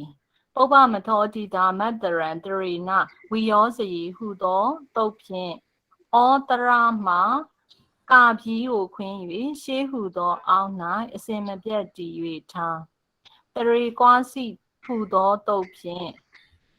နောက်ဤတရာကြောင့်ရှေးဩတရာကိုဩဟုပကတိပြု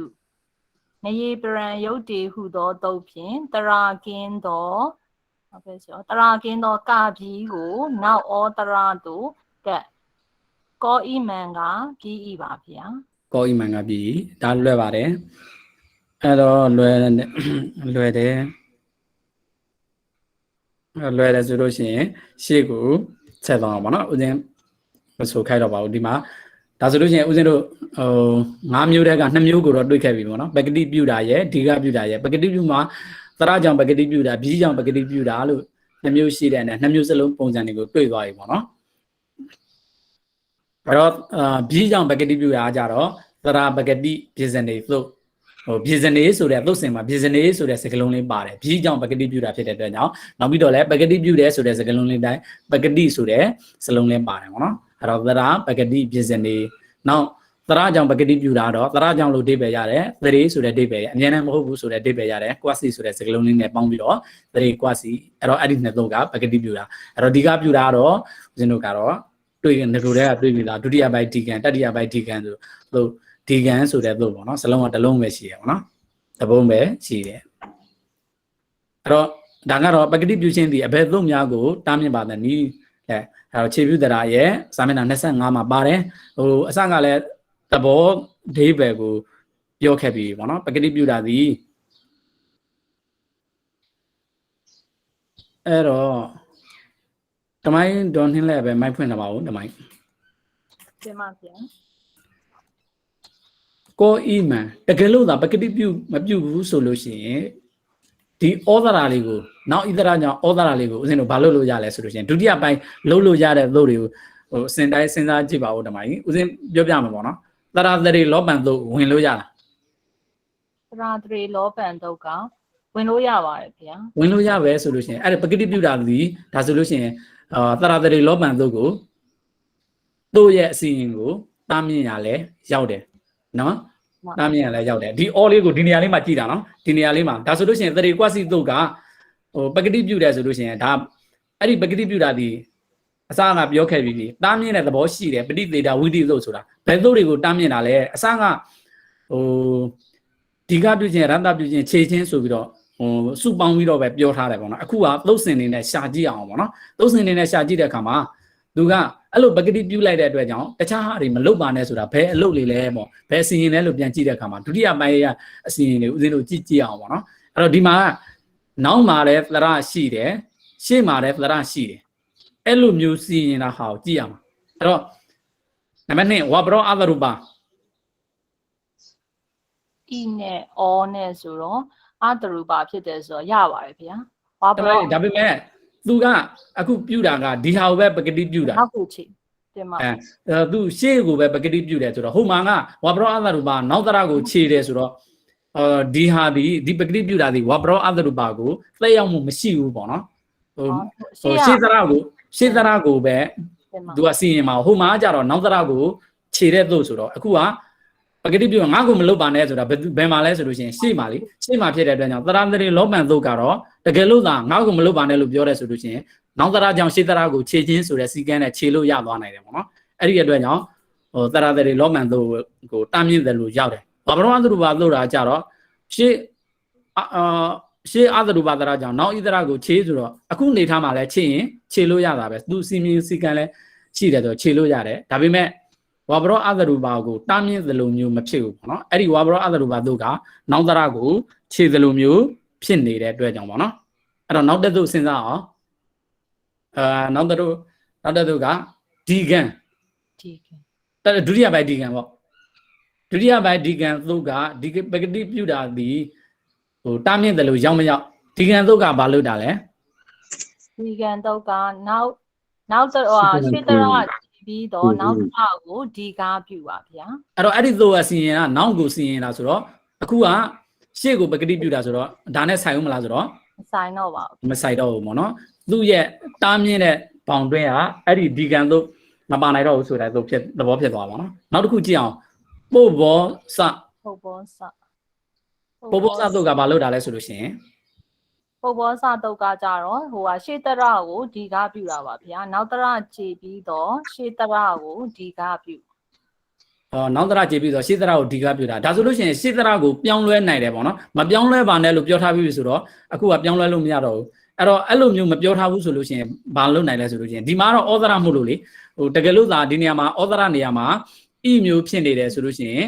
तू ကနောက်ဒရကိုချိန်ပြီးတော့ဒီဤတွေကိုဘာလုပ်သွားနိုင်လဲဒီကပြုတ်သွားနိုင်တယ်ဒါဆိုလို့ရှိရင်ပိုဘောစာရဲ့သက်ရောက်မှုကလည်း မရှိ ဒီပကတိပြုတ်တယ်လို့ပြောလိုက်တော့ဒီကိုလာလို့ရသေးလားဆိုတော့ မရ လာ တော့ လို့မရတော့ဘူးဒါဆိုလို့ရှိရင်ပိုဘောစာသုတ်ကိုလည်းဘာဖြစ်သွားလဲဖြစ်နေဆိုလို့ရှိရင်တားမြင့်တယ်လို့ဖြစ်သွားတာပဲရှစ်တရရဲ့အစီရင်တွေကိုရှစ်တရကိုပြောင်းလဲမယ်ဆိုတဲ့တစုတခုပြောင်းလဲမယ်ဆိုတဲ့သုတ်တွေကိုဒီသုတ်ကဘာဖြစ်သွားလဲဆိုလို့ရှိရင်တားမြင့်သွားမှာပေါ့နောက်မှလည်းအဲ့ဒီသုတ်ရဲ့အစီရင်မှာလည်းနောက်မှတရတော့ပါမှာပေါ့နော်နောက်တရကြောင့်ရှစ်တရကိုတစုတခုပြုလုပ်မယ်စီရင်မယ်ပြောင်းလဲမယ်ဆိုလို့ရှိရင်အဲ့ဒီသုတ်မှန်တဲ့မြောက်ကိုဒီပကတိပြုတဲ့တရေကွက်စီသုတ်ကတားမြင့်မှာပဲလာမလို့ပါနဲ့လာမလို့ပါနဲ့လို့ပြောမှာပဲအဲ့တော့နောက်တစ်သုတ်ရှာကြည့်အောင်ကွက်စာလောင်းနဲ့လုတ်တယ်ကွက်စာလောင်းနဲ့လုတ်တယ်ကဘာလို့တာလဲဆိုလို့ရှိရင်တမိုင်း သူကဟိုပါပေါ့အာတရဝံပြူတာပါဗျာ အာသွန်ပြုတယ်အေးအောအသွန်ပြုတယ်အဲ့ဒီအေးအောအသွန်ပြုတာကရှေ့ကိုပြုတာလားနောက်ကိုပြုတာလားဆိုတော့ သူကနောက်ကိုပြူတာပါဗျာ နောက်ကိုပြုတယ်ဆိုလို့ရှိရင်ဒီလိုနဲ့မသက်ဆိုင်တော့ဘူးပေါ့နော် तू ကရှေ့ကိုတားမြင်တာကိုပဲသက်ဆိုင်တယ်ရှေ့ကိုတားမြင်တဲ့အခါမှာလဲနောက်မှာတော့မရှိနေရမှာလဲဆိုလို့ရှိရင်သရကြောင့်ဆိုတဲ့စကားလုံးတော့ပါရမှာပေါ့နော်အဲ့ဒါဆိုလို့ရှိရင်ဒါမဖြစ်နိုင်တော့ဘူးနော်ကွက်ဆာလောင်းနဲ့လုတ်တယ်မဖြစ်နိုင်တော့ရမေဒန္တသာဒေသောဘာလို့တဲ့သို့လဲဆိုလို့ရှိရင်ဓမ္မကြီး ပုံအစုံအေးကိုရပြူတာပါဗျာ အေကိုရပြုတယ်ရှစ်သရကိုအေကိုရပြုတယ်နောက်မှာဘာရှိရမှာလဲဆိုလို့ရှိရင် နောက်မှာကဟိုဟာဒီရှိရမှာပါဗျာ အဲ့ဟုတ်လို့လားတရေနောက်သရကြောင့်မဟုတ်ဘူးလား ဟုတ်တယ် ညာရန်ဘေးအရန်ဆိုတော့နောက်မှာအရှိတယ်လေဒီမှာရှိတယ်အေရှိတယ်လေဒါဆိုလို့ရှိရင်နောက်သရကြောင့်ပဲလေ တင်ပါဗျာနောက်တရ နောက်သရကြောင့်ရှေ့မှာရှိတဲ့အေကိုရပြုတယ်ဆိုတော့တကယ်လို့ဒီသရလေးကိုပကတိပြုထားတယ်ဆိုလို့ရှိရင်ရပြုလို့ရအောင်မလားဆိုတော့မရတော့ဘူးနောက်သရကြောင့်တကယ်လို့သာအေကိုအေဟုပကတိပြုလို့လုပ်ထားတယ်ဆိုလို့ရှိရင်ပကတိပြုတဲ့အစီရင်ဝင်ထားတယ်ဆိုလို့ရှိရင်ရပြုခြင်းပဲပြုလို့ရသေးလားဆိုတော့မရတော့ဘူးအဲ့ဒီအတွက်ကြောင့်ဒီပကတိပြုလိုက်တဲ့အတွက်ကြောင့်ရမေဒန္တသတို့ရဲ့အစီရင်ကိုတားမြင့်တယ်လို့လည်းဖြစ်သွားတယ်ပေါ့ ညအဲ့ဒါဩတရမှာဘာလို့အေးတရမှာစဉ်းစားရမှာမဟုတ်ဘူးပေါ့နော် အေသရကိုစဉ်းစားရမှာလေဒီမှာအေသရကိုတစုတခုပြောင်းလဲမှဆိုလို့ရှိရင်အခုဒီမှာအေကမှာရှိရတယ်ဆိုလို့ရှိရင်ရှေ့မှာရှိရလေဟုတ်ဒီဟာဒီဩကဒီတနေရာလေးတင်ကိုကောအိမန်ကိုပဲပုံစံလေးပြထားတယ်ဒီသို့ကကြတော့ဒါက သရာကွာစီကိုအကုန်လုံးကိုစဉ်းစားတာ အကုန်လုံးပေါ့နော်ဒီနေရာမှာသရမျိုးစုရှိနိုင်တယ်လေမျိုးစုရှိနိုင်တဲ့ဥစ္စာကိုဒီမှာကတော့ရုပ်ကတရုပ်ပဲထုတ်ပြထားတာကိုအဲ့တော့ရှေ့မှာလည်းသရရှိမယ်နောက်မှာသရရှိမယ်အဲ့ဒီရှေ့မှာရှိတဲ့သရကိုတစုတစ်ခုပြောင်းလဲနိုင်တဲ့သုတ်တွေကိုဒုတိယပိုင်းကသုတ်တွေကိုရှာတာပေါ့နော်အဲ့တော့ဒီပကတိပြုခြင်းဒီအဘယ်သုတ်များကိုတားမြင်ပါသနည်းဆိုတာဒီသူကရှေ့မှာသရရှိတယ်နောက်မှာလည်းသရရှိတယ်အဲ့ဒါကိုဒီရှေ့ကသရကိုပြောင်းလဲမှာတစုတစ်ခုပြောင်းလဲဖို့လုပ်တဲ့သုတ်မှန်သမျှကိုတားမြင်တာအဲ့ဒါဒီသုတ်ကပကတိပြုခြင်းဒီအဘယ်သုတ်များကိုတားမြင်တယ်အဲ့တော့သူကြည့်ရမှာကနောက်မှာသရရှိမယ်ရှေ့မှာသရရှိမယ်ဒါပေမဲ့ပြောင်းလဲတာကရှေ့ရသရကိုပြောင်းလဲမှာသရတလီလောမှန်ဆိုလို့ရှိရင်နောက်မှာသရရှိတယ်ရှေ့မှာသရရှိတယ်ဒါပေမဲ့ရှေ့သရကိုပြောင်းလဲတယ်ဒီကံဆိုလို့ရှိရင်လည်းပိုဘောစာဆိုလို့ရှိရင်လည်းနောက်မှာသရရှိတယ်ဒါပေမဲ့အဲ့ဒီသရကိုခြေပြီးတဲ့အခါမှာရှေ့သရကိုဘာလုပ်လဲဆိုလို့ရှိရင်ပြောင်းလဲတယ်အဲ့ဒီအတွက်ကြောင့်ပိုဘောစာတို့ကိုလည်းတားမြင်တယ်လို့ဖြစ်သွားတယ်ရမေဒန္တသဒေသောနောက်မှာသရရှိတယ်ရှေ့မှာရှိတဲ့အေသရကိုရဖြစ်ပြောင်းလဲတယ်အဲ့ဒီအတွက်ကြောင့်ဒီသုတ်ကပကတိပြုတယ်ဆိုတော့ရပြုလို့မရတော့ဘူးပေါ့နော်အဲ့တော့နောက်တစ်ခုသွားအောင်ဝမောတုဒန္တနံဝမောတုဒန္တနံကသူကဘာလုပ်တဲ့သုတ်လဲဆိုလို့ရှိရင်ဓမ္မကြီး ဩတရကိုဝပြူတာပါဗျာ ပိုဆိုးဖြစ်တဲ့ဩတော်လည်းကောင်းဥတော်လည်းကောင်းကိုဘာပြုတာလဲဆိုလို့ရှိရင်ဝပြုတာဩတော်လည်းကောင်းဥတော်လည်းကောင်းဒီနားမှာသရရှိတယ်ပေါ့နော်ဒါပေမဲ့ဒီမှာနောက်မှာတော့ဘာရှိရမလဲဆိုလို့ရှိရင် သရရှိရ သရရှိရမယ်အဲ့တော့သရနောက်မှာသရရှိတယ်ရှေ့မှာသရရှိတယ်အဲ့ဒီသရကိုဝအဖြစ်ပြောင်းလဲမှာဒါပေမဲ့တကယ်လို့သာဩရှိတဲ့အချိန်မှာဩဘဂတိပြုဥရှိတဲ့အချိန်မှာဥဘဂတိပြုလို့ဆိုထားတယ်ဆိုလို့ရှိရင်ဝပြုလို့ရနိုင်ဘူးလားဆိုတော့မရတော့ဘူးအဲ့ဒီရဲ့အတွက်ကြောင့်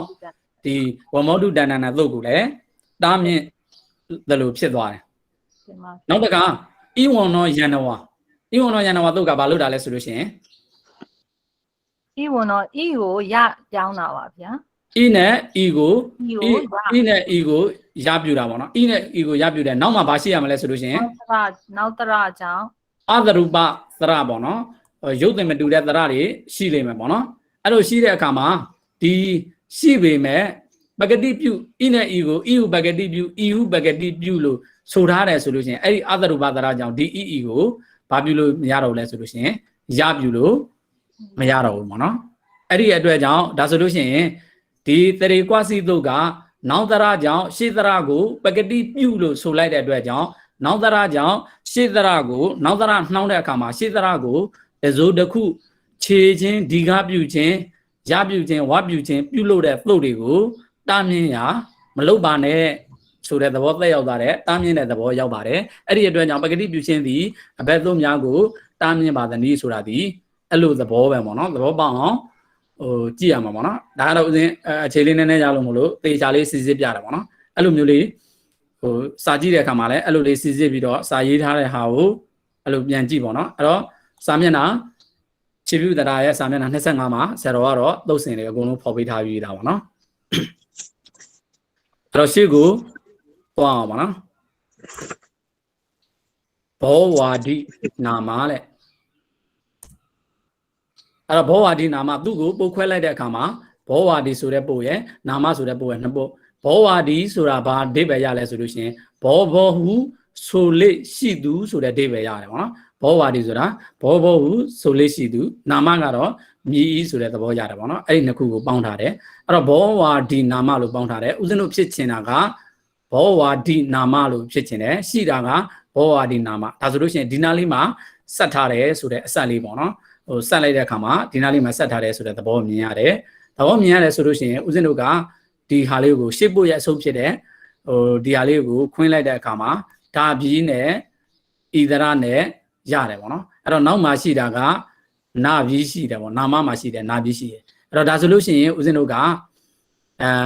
ဒီဖြစ်ချင်တယ်ဆိုလို့ရှိရင်ဤကိုဘာလို့ရမလဲဆိုလို့ရှိရင်ဤရသပြုရမယ်။အဲ့တော့ဒါဆိုလို့ရှိရင်ဦးဇင်းတို့ကအစီအမင်း9ခုအကျဉ်9ခုမှတ်တဲ့ထဲမှာဆိုလို့ရှိရင်ဦးဇင်းတို့ကရသပြုခြင်းဆိုတဲ့စီမင်းနဲ့လုပ်ရမယ်ရသပြုခြင်းစီမင်းရဲ့အကျယ်ကဘာလဲဆိုလို့ရှိရင်နောက်ပြီးကြောင်းလို့ပြီးကြောင်းရှေးဒီကသရကိုရသပြုမှာပေါ့နော်ပြီးကြောင်းရှေးဒီကသရကိုရသပြုမှာအဲ့တော့ပြီးကြောင်းလို့ပြောတော့ဒီနေရာမှာနာပြီးရှိတယ်ရှေးဒီကသရကိုလို့ပြောတဲ့အတွက်ကြောင့်ဒီနေရာမှာဣဒီကရှိတယ်ဣဒီကရှိတဲ့အတွက်ကြောင့်ဣရသပြုမယ်တကယ်လို့သာဒီနေရာမှာဥရှိတယ်ဆိုလို့ရှိရင်ဥရသပြုမယ်အာရှိတယ်ဆိုလို့ရှိရင်အာရသပြုမယ်ပေါ့နော်အဲ့တော့နောက်မှာတော့ဘီတမျိုးမျိုးရှိမယ်ပေါ့နော်အဲ့တော့ဒါဆိုလို့ရှိရင်ဒီမှာဆိုလို့ရှိရင်အစင်းမြင့်ကနောင်ဘီကြောင့်ရှေးဒီကသရကိုရသပြုမယ်ဆိုတဲ့အစီအရင်နဲ့ဝင်ရမှာပေါ့နော်အဲ့တော့အဲ့ဒီသုတ်ကဘာသုတ်လဲဆိုလို့ရှိရင်စကလုံးကအတူတူပဲဒီကံလို့ကဒီကပြုတဲ့သုတ်ကိုဒီကံလို့ပါဠိရှိတယ်လို့ရသပြုတဲ့သုတ်မှာလဲရတ္တန်ဆိုတဲ့သုတ်ပေါ့နော်အဲ့တော့ရတ္တန်သုတ်ရဲ့သုတ်အဓိပ္ပာယ်ကဘီကြောင့်ရှေးသရကိုရသပြုတယ်အဲ့တော့တက္ကမကြီးဒေါ်မီမီဖုန်းမိုက်ဖွင့်ပါဦးတမိုက်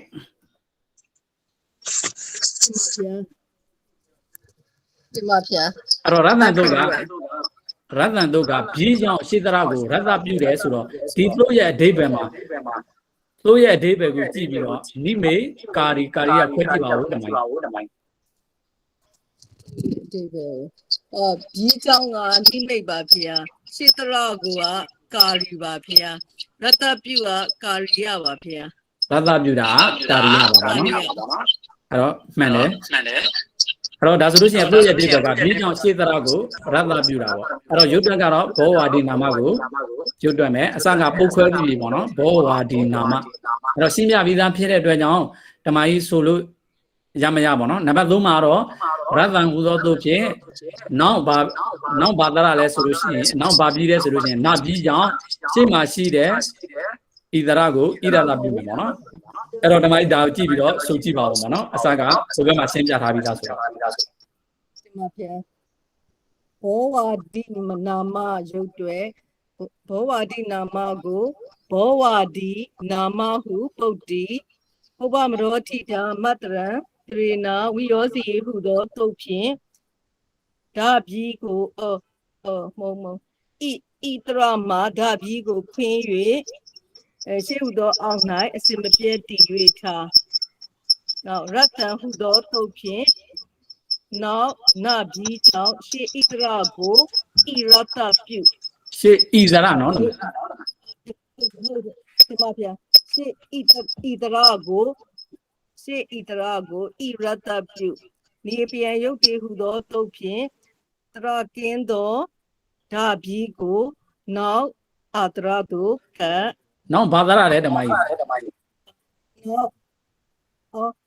ဣတရာတရကင်းသောဓာပြီးလေဖေဓာပြီးကိုနောက်ဤတို့က နော်ဤတို့ကနော်ဟုတ်နော်ဤဇရပါနော်ဦးဇင်းတို့ကဤကိုဤပြုထားတယ်ဆိုတော့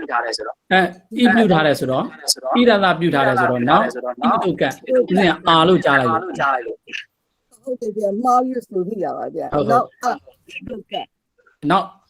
ဤနော်ဤရတာပြုထားတယ်ဓမ္မဤရတာနော် ဒီမှာဗျဤလို့ပြောရပါဗျ ဟုတ် ဤတို့က အဲ့တော့ဤကံမှလာရင်ဒါနဲ့ဤနဲ့ပေါင်းမှလာရင်ဒီဖြစ်မှာဟုတ် ဘောဝါဒီနာမကပြီးပါဗျ ဘောပါဒီနာမကပြည်ဓမ္မကြီးမှန်ပါတယ်အဲ့တော့ဒါဆိုလို့ရှိရင်ဦးဇင်းတို့ကဟိုစီမင်းဘယ်နှခုရသွားရလဲဟို၄ခုပြီးသွားပြီပေါ့ပဂတိပြုတာ2ခုဒီကပြုတာ1ခုရတပြုတာ1ခုအဲ့တော့ပဂတိပြုတာဒီ2မျိုးရှိတယ်ဒီကပြုတာကတော့ဒီတတိယပိုင်းမှာကြတော့ကြီးကြောင်ပဲဒီကနောက်မှပြီးရှိလို့ရှေ့မှာရှိတယ်ရတတရကိုဒီကပြုတယ်အခုယုတ်ကနောင်ပြီးကြောင်ရှေ့မှာရှိတယ်တရကိုရတပြုတယ်အဲ့တော့ရှေ့မှာရှိတဲ့တရကဘာပဲဖြစ်တော့မှာလဲဆိုလို့ရှိရင်ဒီကတို့လို့ဤတို့ဥတို့အာတို့ပဲရှိရမှာပေါ့နော်အဲ့တော့ဣဒတ်ပမာဒောတဲ့ဣဒတ်ပမာဒောအဲ့တော့ဒါဆိုလို့ရှိရင်တမိုင်းဒေါ်နှင်းလည်းမိုက်ဖွင့်ပါဘူးဒီနေ့ကခွင့်တိုက်တဲ့လူကများနေတယ်ဆိုတော့စာဆိုတွေကခွင့်တိုက်ထားတာများနေတယ်ဆိုတော့တမိုင်းများများဆိုခဲ့ရတယ် တင်ပါဗျာ အဲ့တော့ဣဒပမာဒောကိုဣဒပမာဒောလို့ပုတ်တည်ရမယ်ဣဒပမာဒောမှာဣဒဆိုတာကတော့ဤလောကနိုင်လို့အဓိပ္ပာယ်ရတယ်ပမာဒောကတော့မိလျော်ခြင်းလို့အဓိပ္ပာယ်ရတယ်အဲ့ဒီနှစ်ခုကိုပေါင်းထားတဲ့ဣဒပမာဒောအဲ့ဒါကိုဦးဇင်းတို့ကပါဠိအသွားလာမှာဆိုလို့ရှိရင်တော့ဒီတိုင်းရှိမယ်ပေါ့နော်ပါဠိတော်လေးမှာရှိတာဣဒပမာဒောလို့ရှိမှာအဲ့ဒါကိုဦးဇင်းတို့ကဒါကပါဠိတော်မှာမြင်တာကတော့ဦးဇင်းတို့ကဒီလိုမြင်ပေမဲ့ဘယ်ကလာတာလဲလို့ကြည့်တဲ့အခါမှာတော့ဣဒပမာဒောလို့ဒီလိုမျိုးနှစ်ပုဒ်ကိုဆက်ထားတာပါလားလို့ဦးဇင်းတို့သိရမှာအဲ့လိုသိလိုက်တဲ့အခါမှာဒါဣဒပမာဒောကနေပြီးတော့ဒီလိုဖြစ်အောင်ဘယ်လိုလုပ်ထားသလဲဘယ်လိုလုပ်ထားလဲဆိုလို့ရှိရင်ဦးဇင်းတို့ကဒါနဲ့ဒါပါကွာနေဒီဟာနဲ့ဒါနဲ့ကိုကြည့်လိုက်တယ်ဆိုလို့ရှိရင်ဘယ်နေရာမှာကွာနေလဲဆိုလို့ရှိရင်ပါနှလုံးရှိတာနဲ့ပါတစ်လုံးရှိတာကွာနေတယ်ပေါ့ဒါဆိုလို့ရှိရင်ဦးဇင်းတို့ကဒီနေရာမှာပါလေးလိုးနေတယ်အဲ့တော့ပါလေးလိုးနေတယ်ပေါ့နော်ပါလေးလိုးနေတယ်အဲ့တော့ဒါဆိုလို့ရှိရင်အဲ့လိုဒီရုပ်ကိုဒီပါနှလုံးဖြစ်အောင်ဣဒပမာဒောဖြစ်ဖို့အတွက်ဟိုစီမင်းမှန့်ခဲ့တဲ့၅ခုအနက်ဆိုလို့ရှိရင်ဘာနဲ့လုပ်မှာလဲဆိုလို့ရှိရင် တွေပေါ်နဲ့လောက်မှာပါဗျာ တွေပေါ်နဲ့လုပ်မှာတွေပေါ်ပြုတာပေါ့အဲတွေပေါ်ပြုတာမှာလည်းငကိုကဥစဉ်ပြောခဲ့ပြီးတယ်ပုံစံတူပြီးလာတာနဲ့ပုံစံမတူတဲ့ပြီးလာတာပုံစံတူတာကိုဥစဉ်တို့ဘယ်လိုသုံးနှုတ်ခဲ့လဲဆိုလို့ရှိရင် ပုံစံတူအားကြတော့ပရတွေပေါ်ထားနေ အဲ့ဒါကိုဥစဉ်တို့ကပုံစံတူဆိုတဲ့စကားလုံးရဲ့ပါဠိကဘာလဲဆိုလို့ရှိရင် တွေ တတိတ တတိတတွေပေါ့တင်ပါ သတိတာပေါ့နော်ဟိုကနှလုံးဆိုတဲ့ဥစ္စာကိုကြတော့ဥစဉ်တို့ကတွေပေါ်ပေါ့နော် တွေပေါ် တွေပေါ်ပေါ့နော်အဲ့တော့ပုံစံတူနှလုံးပြုတာပဲပေါ့နော်အဲ့တော့ဒါဆိုလို့ရှိရင်ဒါတွေပေါ်ဟိုတွေပါဝတွေပေါ်ပေါ့နော်ဟို၅ခုရှိတဲ့နဲ့တွေပေါ်ဆိုတာနဲ့စီစဉ်မှာအဲ့ဒီတွေပေါ်မှာပုံစံတူတာနဲ့ပုံစံမတူတာနဲ့ရှိတယ်ပုံစံတူတာကိုသတိတာလို့ခေါ်တယ်အဲ့တော့သတိတာနဲ့တွေပေါ်နဲ့ပေါင်းလိုက်ပြီးတော့သတိတာတွေပေါ်လို့ပြောပါဒါဆိုလို့ရှိရင်ဒီမှာဒီအစီရင်ကိုဦးဇင်းတို့ကဘာနဲ့စီရင်ရမလဲဆိုလို့ရှိရင်သတိတာတွေပေါ်အစီရင်နဲ့စီစဉ်ရမယ်ပေါ့နော်အဲ့တော့သတိတာတွေပေါ်ရဲ့ပုံစံတွေကိုလည်းရှေ့မှာဒုတိယအခန်းမှာတည်းကအများကြီးတွေ့ခဲ့ပြီးပြီပေါ့နော်အဲ့တော့ဣဒပမာဒောကိုဣဒပမာဒောလို့ပုတ်တည်ပြီးဆိုလို့ရှိရင်ဦးဇင်းတို့ကဒါဒီနေရာမှာပလေးလိုနေတာပေါ့နော်အဲ့ဒါကိုတွေပေါ်လုပ်တဲ့အစီရင်နဲ့စီစဉ်ရမှာပေါ့နော်အဲ့ဒီတွေပေါ်ထဲမှာလည်းဦးဇင်းတို့ကပုံစံတူတွေပေါ်ကသတိတာတွေပေါ်ပုံစံမတူတဲ့တွေပေါ်ကကြတော့အသတိတာတွေပေါ်လို့ခေါ်တော့အဲ့ဒီနှစ်မျိုးရှိတဲ့အနဲ့ဒီနေရာမှာသတိတာတွေပေါ်နဲ့ပြုလုပ်ရမှာပေါ့နော်စီရင်ရမယ်ပေါ့နော်အဲ့တော့သတိတာတွေပေါ်ကတော့ ရှင်းပါတယ်ဦးဇင်းတို့ငကိုကလည်းဘာလားလို့ဒီနေရာမှာဆိုလို့ရှိရင်အဲ့ဒီတတိတာတွေးပေါ်ဆိုလို့ရှိရင်ဓမ္မကြီးဘယ်လိုဆိုမှလဲဆိုလို့ရှိရင် ဒီမှာဟိုပါဖြီးရဲ့တတိတတွေပေါ်ပလာလို့ဆိုရမှာလားပဲဗျာပါဤတတိတာတွေပေါ်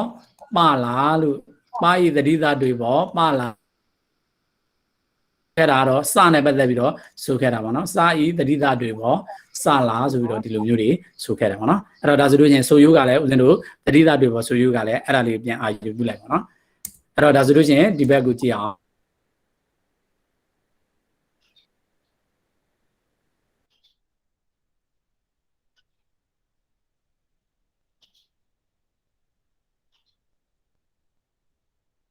ရှင်ပြအတန်ရအဲ့ကိုတော့တိချာနောက်ကြမှာကြည့်အောင်ပေါ့နော်အဲ့တော့ပရဒွေဘာဝထားပရဒွေဘာဝထားနေပေါ့နော်အဲ့တော့တတိတာတွေပေါ်လာတယ်အဲ့တော့လို့ပုတ်ပြန်မယ်ပြီးတော့ပါဠိတတိတာတွေပေါ်ပလာပေါ့သူကတော့လာပြီဆိုတဲ့ကနေပြီးတော့သရမရှိဘဲနဲ့လာတဲ့အတွက်ကြောင့် automatic သရရှိတဲ့ပကိုကန့်ရမှာဖြစ်တဲ့အတွက်ကြောင့်တခါတည်းဒီလိုမျိုးလေးကပ်ပြီးသားဖြစ်တဲ့အတွက်ကြောင့်သူ့ကိုတော့ကပ်ပေးစရာမလိုဘူးပေါ့နော်ကဲဒါကိုဓမ္မကြီးဆိုကြည့်အောင်တင်ပါဗျာရုပ်တွက်ပဲဆိုရမှာနော်ဗျာဟုတ်တယ်ဓမ္မကြီးရုပ်တွက်ပဲဣတပမောတော်ဓမ္မကြီးဘယ်လိုလဲဣဒပမာတော်ဣဒပမာပမောဟောတဝေထိုးကြီးနဲ့ဖတ်တင်ပါဗျာပြန်ဖတ်ပါမယ်ဗျာဣဒပမာတော်ရုပ်တွက်ဣဒပမာတော်ကို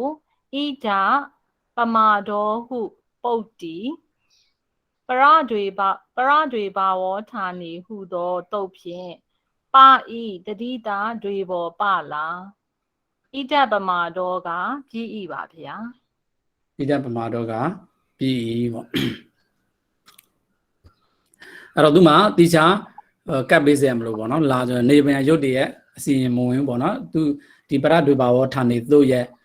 တခြားအစီရင်တွေမပါဘူးဆိုလို့ရှိရင်ဘာမှကပ်ပေးစရာမလိုတော့ပေါ့နော်တခြားအစီရင်တွေရှိတဲ့ဟာဆိုလို့ရှိရင်တော့ဟိုခြေတာတို့ဟိုမှာစပြူတာတို့အဲ့လိုလုပ်ပြီးမှဆိုလို့ရှိရင်တော့ဒါကတော့သူ့ရဲ့သူ့အစီရင်မှာကပ်ဖို့လိုရင်တော့ကပ်ပေးရတာပေါ့နော်အဲ့တော့ဒီမှာတော့ဘာမှကပ်ပေးစရာမလိုဘူးပေါ့နော်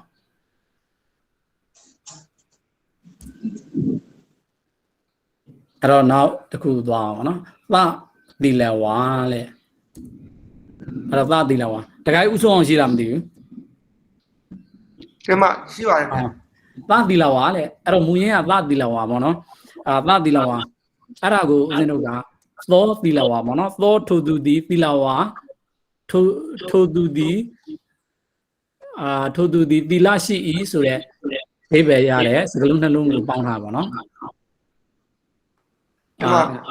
ထိုသူသည်သီလရှိ၏ဆိုတဲ့စကလုံးတစ်ခုကိုပေါင်းထားတယ်အဲ့တော့သသီလဝါလို့မြင်လိုက်ပြီဆိုတာနဲ့ဦးဇင်းတို့ကဒါသောနဲ့သောသီလဝါလို့တစ်ခုကိုပေါင်းထားတယ်လို့သိရမှာပေါ့နော်အဲ့တော့ဒါဆိုလို့ရှိရင်ဒီမှာကတော့နည်းနည်းလေးစိတ်သွားပြီပေါ့နော်အဲ့တော့ဘောကိုဦးဇင်းတို့ကကြည့်တယ်ဆိုလို့ရှိရင်သဘီးနဲ့ဘာသာရလဲဆိုလို့ရှိရင်ဩဇရနောက်မှာကြတော့ဒီဩရဲ့နောက်မှာကပ်ပြီးတော့ရှိတာဒီဘာလဲဆိုလို့ရှိရင်ထားလိုက်ပါတော့သီလို့ပဲထားအောင်ပေါ့နော်ဟိုတကယ်နဲ့တိတိကျကျပြောရဲဆိုလို့ရှိရင်သဘီးရှိတယ်အဲ့တော့သဘီးရှိတယ်ဆိုတော့ဦးဇင်းတို့ကဒီသဩကနေပြီးတော့သဖြစ်ချင်တာပဲသဩကနေပြီးတော့သအဖြစ်ချင်တာသဩကနေပြီးတော့သအဖြစ်မှာသဩကနေပြီးတော့သအဖြစ်မှာသဖြစ်မှာဟုတ်သအဆိုမှဒီဦးဇင်းတို့ကသနဲ့အာနဲ့မှာသဖြစ်မှာသနဲ့ဩနဲ့ဆိုရင်သောဖြစ်နေအဲ့တော့ဒီကတော့သနဲ့ဩနဲ့ကိုသနဲ့အဖြစ်အောင်လုပ်အောင်သနဲ့ဩဖြစ်အောင်လုပ်ရမယ်ဆိုတော့ဦးဇင်းတို့အခုဟိုစီးမြင့်၅ခုမှာစီးမြင့်၅ခုရှိတာကပကတိပြုတာပကတိပြုလို့ရနိုင်မလားဆိုတော့မရပါဘူးဗျမရအောင်နော်ဒီကပြုလို့တော့ဩကိုဩဒီကပြုတယ်ဆိုတာတော့မရှိဘူးအဲ့တော့ဒီကပြုတာနဲ့ရောရမလားဆိုတော့မရပါဘူးဗျမရဘူးရဏပြုတာနဲ့ရောရမလားဆိုတော့ရဏပြုလို့လည်းဒီသအာကတော့ဩကိုအာရဏပြုဆိုတာမျိုးမရှိဘူးလေဩကိုအာရဏပြုဆိုတာအာရဏပြုခြင်းတယ်ဆိုလို့ရှိရင်ဘာသာရကိုပဲပြုလို့ရတယ်ဆိုလို့ရှိရင်အာတရကိုပြောမှာဗျအာသရကိုပဲဦးဇင်းတို့ကအဖြစ်ပြောင်းလဲလို့ရမယ်ပေါ့နော်တကယ်လို့သာရဏပြုဆိုလို့ရှိရင်ဩ အောကိုတော့ရသပြုလို့မရဘူးပေါ့အာကိုအာရသပြုဆိုရင်တော့ဖြစ်နိုင်တယ်ပေါ့နော်ဒါဆိုလို့ရှိရင်ရသပြုတာလည်းမဖြစ်နိုင်ဘူးအခုပြီးခဲ့တာဒွေပေါ်နေတဲ့ကလည်းဘီးကိုပဲဒွေပေါ်လာတာလေအဲ့တော့ဒီအောလေးကိုပဲဦးဇင်းတို့ကပြောင်းလဲရမှာအောကိုအဖြစ်ပြောင်းလဲဖို့လိုနေတာအဲ့တော့ဒါဆိုလို့ရှိရင်ပြောင်းလဲဖို့လိုနေတယ်ဆိုတော့အောကိုပြောင်းလဲဖို့ဒွေပေါ်ပြုတာလည်းဦးဇင်းတို့မရဘူးအဲ့ဆိုလို့ရှိရင်နောက်ဆုံးတစ်ခုကဘာပဲကြံတော့လာလဲဆိုလို့ရှိရင်ခြေပြီးတော့အလာတာပါဗျာခြေတာတစ်ခုပဲကြံနေတာပေါ့နော်အဲ့တော့ခြေတဲ့စီစဉ်နဲ့ပဲသွားရတော့မယ်လို့အဲ့တော့အောကိုခြေလိုက်ပြီဆိုလို့ရှိရင်ဦးဇင်းတို့ကသွားအလိုချင်တာသွားပဲကြံတော့တယ်ဆိုတော့ဘာလေးလိုနေလဲဆိုလို့ရှိရင်အားလေးလိုနေအားလေးလိုနေတယ်အဲ့တော့ဒါဆိုလို့ရှိရင်ဦးဇင်းတို့ကနောက်ဆုံးကြံတဲ့စီမင်းတက်ကခြေချင်းဆိုတဲ့စီမင်းနဲ့လို့အောင်ခြေချင်းဆိုတဲ့စီမင်းကသူ့မှာနောက်ဆက်တွဲလေးရှိတယ်ခြေလိုက်ပြီဆိုလို့ရှိရင်အောကိုခြေလိုက်ပြီဆိုလို့ရှိရင်ဦးဇင်းတို့ကသအဖြစ်မှသာလျှင်သနဲ့အကိုပေါင်းပြီးတော့မှသဖြစ်မှာဘူးဒါပေမဲ့အဲ့ဒီအလေးကမရှိတော့ဘူးဘယ်နာမှဘလို့မှရှာလို့မရတော့ဘူးနောက်ကနေပြီးတော့လာပေးလို့လည်းမရတော့ဘူးဩကလည်းခြေသွားပြီဆိုတော့ဘလို့မှမရှိတော့အဲ့ဒီအတွက်ကြောင့်ခြေပြီးပြီဆိုလို့ရှိရင်အဲ့ဒီခြေတဲ့နေရာမှာပါလေးကတ်ဖို့အတွက်ကတ်เสียသရလေးလိုသေးတဲ့အတွက်ကြောင့်အလေးလာပေးခဲ့ပါတဲ့အဲ့ဒီထိုခြေတဲ့နေရာမှာဩခြေတဲ့နေရာလေးမှာအာသရလေးလာပေးခဲ့ပါလို့ပြောတာပေါ့နော်ဒါဆိုလို့ရှိရင်ဦးဇင်းတို့လိုချင်တဲ့သအဖြစ်သွားပြီသအဖြစ်သွားပြီဆိုလို့ရှိရင်သဖြစ်သွားပြီပေါ့နော်သနဲ့အာနဲ့ပေါင်းတယ်ဆိုလို့ရှိရင်တော့ဦးဇင်းတို့သဖြစ်သွားပြီဒီလိုဆိုလို့ရှိရင်ဦးဇင်းတို့ကဒီသောသီလဝါမှာသောသီလဝါကိုသအောလို့ဖြစ်ပြီးပြီဆိုလို့ရှိရင်အောကိုဖြောင်းမယ်အောကိုဖြောက်ပြီးဘာကြောင့်အလာလဲဆိုလို့ရှိရင်သကဒီတိုင်းကြီးတက်ရက်ဒီလို့မရဘူးကြီးဖြစ်တဲ့အတွက်ကြောင့်ကပ်ဖို့သရလိုသေးတယ်ကပ်ဖို့သရကလည်းဦးဇင်းတို့ကတစိုးတစ်ခုကိုပြောင်းလဲเสียသရလည်းဘာမှမရှိတော့တဲ့အတွက်ကြောင့်ဘာလာပေးရတာလဲဆိုလို့ရှိရင်အလာပေးရတယ်အဲ့တော့စီးမြင့်မှာလာခြေချင်းကိုရေးထားပြီမဲ့ဒီခြေချင်းနဲ့ကပ်ပြီးတော့လိုရမယ့်စီစဉ်တစ်ခုကဘာလဲဆိုလို့ရှိရင်လာပေးရတယ်ပေါ့နော်သရပါထပ်လာပေးရတယ်အဲ့တော့ဒါဆိုလို့ရှိရင်ခြေချင်းဆိုတဲ့စီးမြင့်မှာနောက်ထပ်တို့မှတ်ရမှာကတော့အဲ့ဒီထိုခြေတဲ့နေရာလေးမှာဘာလာဥမဲ့မှတ်ပေးရမလဲဆိုလို့ရှိရင်အာသရလေးပါလာပေးရမယ်။ဘာကြောင့်အာသရလာပေးတာလဲဆိုလို့ရှိရင်တကယ်လို့သာအဲ့လိုသရမလာဘူးဆိုလို့ရှိရင်ဒီဘီးတွေကဘာမှရှေ့မှာရှိတဲ့ဘီးကကတ်เสียသရမရှိတော့တဲ့အတွက်ကြောင့်တစိုးတခုသရကလည်းဒီဘက်ကနေပြီးတော့နောက်ပို့ကနေပြီးတော့ရတယ်ကြော်ပြီးတော့လာလို့မရဘူးလေဒီသကိုသွားကတ်လို့လည်းမရဘူးပေါ့နော်အဲ့လိုဆိုလို့ရှိရင်ဦးဇင်းတို့ကသပြီးလာပါဖြစ်တော့မှာမဟုတ်ဘူး။ဒါဆိုလို့ရှိရင်ခြေပြီးတော့ထုတ်ကြည့်တဲ့နေရာမှာအလားဆိုတဲ့အစီအစဉ်နဲ့လုပ်ရမှာပေါ့နော်။တော့အဲ့ဒီရုပ်တွက်ကိုပြအောင်ပါနော်လောပင်စတတ္တရာကာရောတဲ့လောပင်စတတ္တရာကာရောအဲ့တော့ဘီးကြောင့်ရှေးသရကိုခြေ၍ဒီမှာတော့ဦးဇင်းကထိုနေရာ၌လို့တကလုံးလေးရေးတာပါနော်တကယ်တမ်းကတော့ဆိုရင်တော့ထိုကျေရာ၌လို့ဆိုထိုကျေရာ၌အလားပေါ့ထိုကျေရာ၌အလားပေါ့နော်ထိုကျေရ၌လို့ဦးဇင်းကတော့ဒါမြန်မာလိုရှင်းအောင်ပြီးတော့ထိုနေရာ၌တည်တဲ့နေရာကိုဆိုလိုတဲ့အတွက်ကြောင့်ထိုနေရာ၌လို့မြန်မာလေးပြန်ပေးအောင်နော်အဲ့တော့အဲ့လိုမျိုးဒါဆိုလို့ရှိရင်သရကိုခြေတာကစီစဉ်တစ်ခုအကိုစီစဉ်တာကတစ်ခုအဲ့လိုမျိုးသုတ်တုတ်တဲ့နဲ့နှစ်မျိုးစီရင်တဲ့သုတ်ကိုဘာလို့ခေါ်တာလဲဆိုလို့ရှိရင်တခါဘယ်လိုခေါ်လဲဆိုလို့ရှိရင်သူကကာရကတွေကာရကတူတာအစီရင်ကိုပါဠိလိုကကာရီယထဲမှာဘာလို့ခေါ်လဲဆိုလို့ရှိရင်ကာရီယလို့ခေါ်တယ်ဗျကာရီယလို့ခေါ်တယ်နှစ်ချက်ရှိတဲ့အတွက်ကြောင့်ဘာလို့ခေါ်လဲဆိုလို့ရှိရင်ကာရီယနှစ်ချက်စီရင်တဲ့သို့လို့ပြောတယ်ကာရီယနှစ်ချက်စီရင်တဲ့သို့ပါဗျကာရီယနှစ်ချက်စီရင်တဲ့သို့လို့ပြောတာအဲ့တော့ဒီလိုသုံးမျိုးကဒုတိယပိုင်းမှာတော့ဘယ်သို့ကိုတွေ့ခဲ့လဲဆိုလို့ရှိရင်အေဝါရီတူတဲ့တော့ပါအေဝါဒေဝရီပုဂောစာရတောနော်အဲ့တော့ဒါလည်းနည်းနည်းလေးဦးဇင်းတို့နောက်စာလေးလည်းပြန်ပြီးတော့ခေါ်ပေးတာပေါ့နော်ပြန်သတိရအောင်ဦးဇင်းတို့ကထက်ကလုံးဝပဲမှတ်မိမှာဟုတ်အဲ့တော့ဒါဆိုလို့ရှိရင်ဒါသိသွားပြီပေါ့နော်ဒီကြောင့်ရှေးသရကိုခြေထိုနေရာထိုကျေရာ၌အလားဆိုတဲ့သုတ်ကလောပင်စတတ္တရာကာရောအဲ့တော့ကာရိယနှစ်ချက်စီရင်တဲ့သုတ်ပေါ့နော်အဲ့တော့သသီလဝါရုပ်တွယ်ပေါ့နော်သသီလဝါကိုဦးသောသီလဝါပုတ်ပြန်မယ်ပြီးပြီဆိုလို့ရှိရင်သောကိုပြီးတဲ့သရခွင်းတဲ့အခါမှာတော့သပြီးနဲ့သောသရရမယ်ပေါ့နော်ပြီးရဆိုလို့ရှိရင်ဒီဩသရကိုခြေပြီးတော့ဒီနေရာမှာအလာမယ် ပြီးတော့ဒီလှလေးကိုအကိုကတ်ပေးရဆိုလို့ရှိရင်လှဒီလောက်ပါပြီးရောပေါ့နော်အဲ့တော့အစီရင်နှစ်ချက်ရှိတယ်အဲ့ဒီနှစ်ချက်စလုံးကိုတုတ်တလို့တဲ့နဲ့အစီရင်တယ်အဲ့ဒီတို့ကဘာလို့လဲဆိုလို့ရှိရင်လောပိစတတရာကာရောတဲ့ တရားကာတော့ ကဲဒီတုတ်တလို့ပဲမှတ်စရာလိုတယ်လောပိစတတရာကာရောဒါဆိုလို့ရှိရင်တခါကြီးဆိုလို့ရတော့ပါတယ်တခါကြီးဆိုကြည့်အောင် တင်ပါဗျတတီလဝါရုပ်တွေ့တတီလဝါကိုတောတီလဝါဟုပုတ်ဖြတ်ပုဗ္ဗမထောတိတမတရံတရေနဝိယောစီဟုသောတုတ်ဖြင့်ဩပြီးမှဩတရမတာပြီးကိုခွင့်၍ရှေ့ဟုသောအောက်၌အစင်မပြတ်တည်၍ထားလောပိစတတရာကာရောဟုသောတုတ်ဖြင့်ရှေ့နောက်တာပြီးကြောင့်ရှေ့ဩတရကိုခြေ၍ထိုကြေရာ၌အလာနေပရံယုတ်တေဟုသောတုတ်ဖြင့်တရာကင်းသောတာပြီးကိုနောက်အတရတုကတတိလဝါအာပြီး တာတိလဝါကပြီးအဲ့တော့ဒီရုပ်ကနည်းနည်းလေးဟိုကာရီလနှစ်ချက်လေးစီရင်တဲ့အတွက်ကြောင့်ထူးတာပဲရှိတယ်တာအိုက်ခဲတာမျိုးတော့မဟုတ်ဘူးအဲ့တော့ဆိုရိုးတွေကနည်းနည်းလေးထောက်နေတဲ့အတွက်ကြောင့်နောက်တစ်ယောက်ကိုဆိုခိုင်းကြည့်မယ်တမကြီးဒေါ်စုစုဝင်းထော့ရှိလားမသိဘူး ရှိပါတယ်ဖေဟာ ဟုတ်တမကြီးဆိုကြည့်အောင်တမကြီး တတိလဝါကိုတောတိလဝါဟုပုတ်ဖြတ်ပုပ္ပမဒေါတိတမတ္တရံတရေနဝိရောစရိဟုသောတုတ်ဖြင့်ဩတရမှာတာပြီးကိုခွင်း၍ရှေ့ဟုသောအောက်၌အစင်မပြတ်တည်၍ထားလောပင်စတထရကာယောတုတ်ဖြင့်တောဤအစုံဩကိုခြေ ဟိုရှေ့ဩဒရာကိုခြေဆိုလိုက်တမကြီးရှေ့ဩတရကိုခြေ ခြေ၍ ထိုကြည်ယာ၌အာလာနရေပရံယုတ်တီဟုသောတုတ်ဖြင့်တရကင်းသောတာဘီကိုနောက်အာတရာတုကတတိလဝါကပြီး၏တာတိလပြအဲ့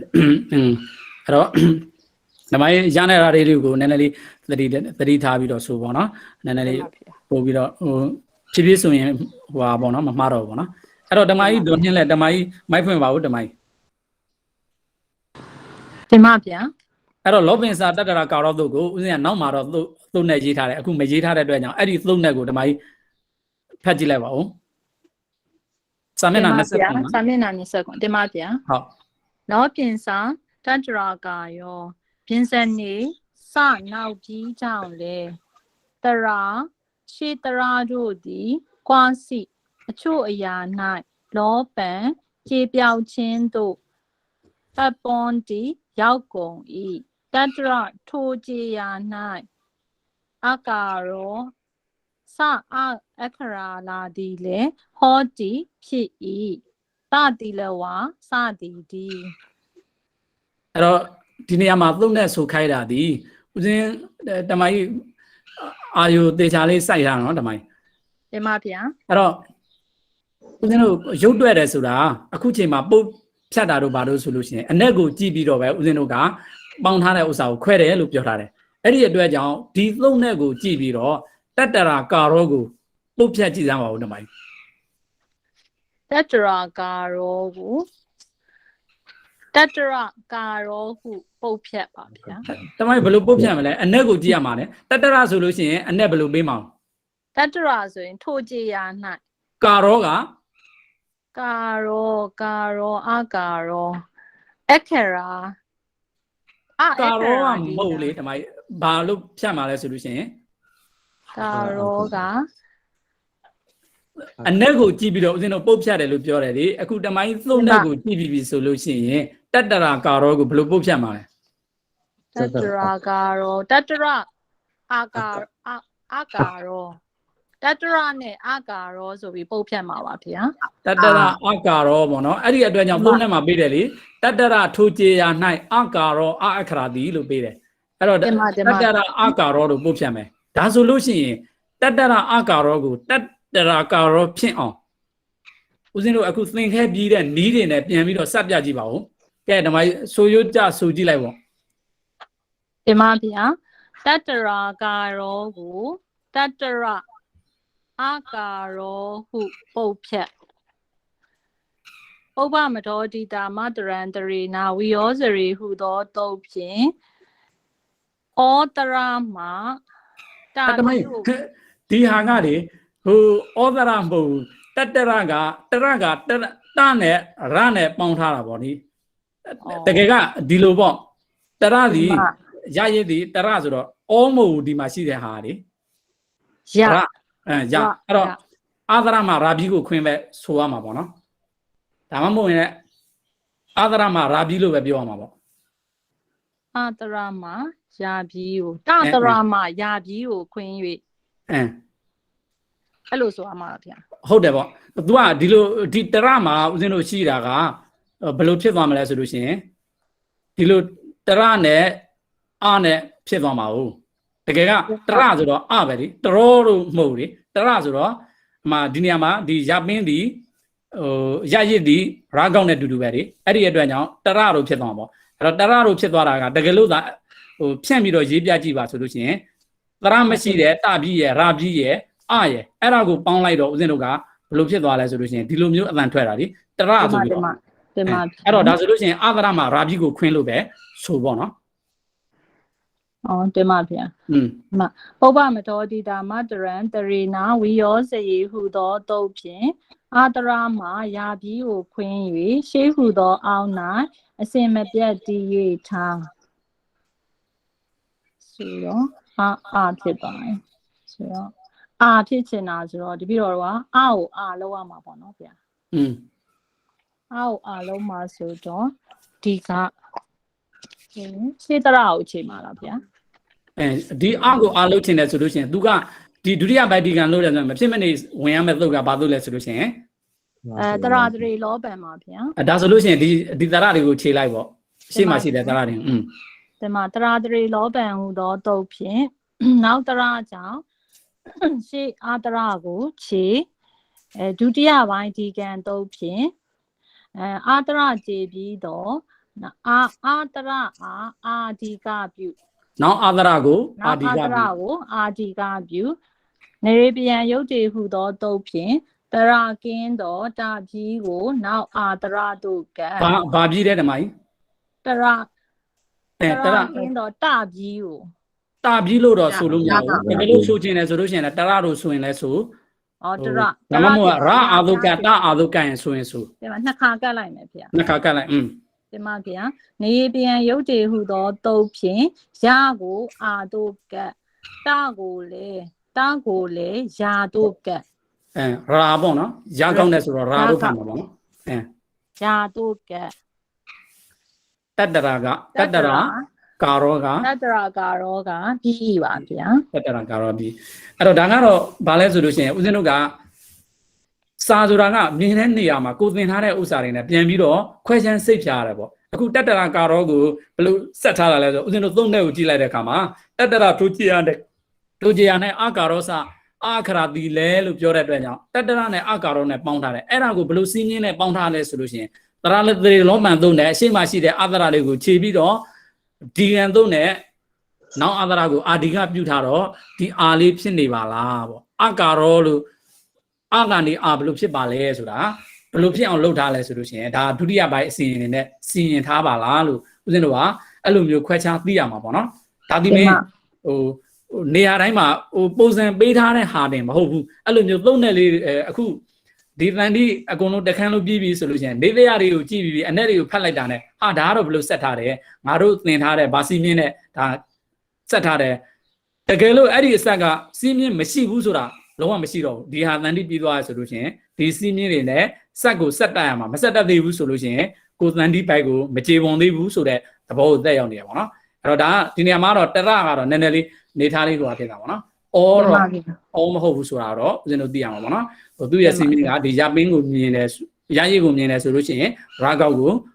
မျက်လုံးထက်ကမြင်ရမယ်မြာယံတို့လိုရမင်းကိုမြင်တယ်ဆိုလို့ရှိရင်ရပလက်ကိုမြင်ရမှာပေါ့နော်အဲ့ဒီသဘောလေးကြည့်တာအဲ့တော့ဒါကတော့ကြားပြပြီးတော့ပြန်ပူဇော်ကြည့်မယ်နော်မှန်လားဟုတ်ဒါမှပူဇော်ဟုတ်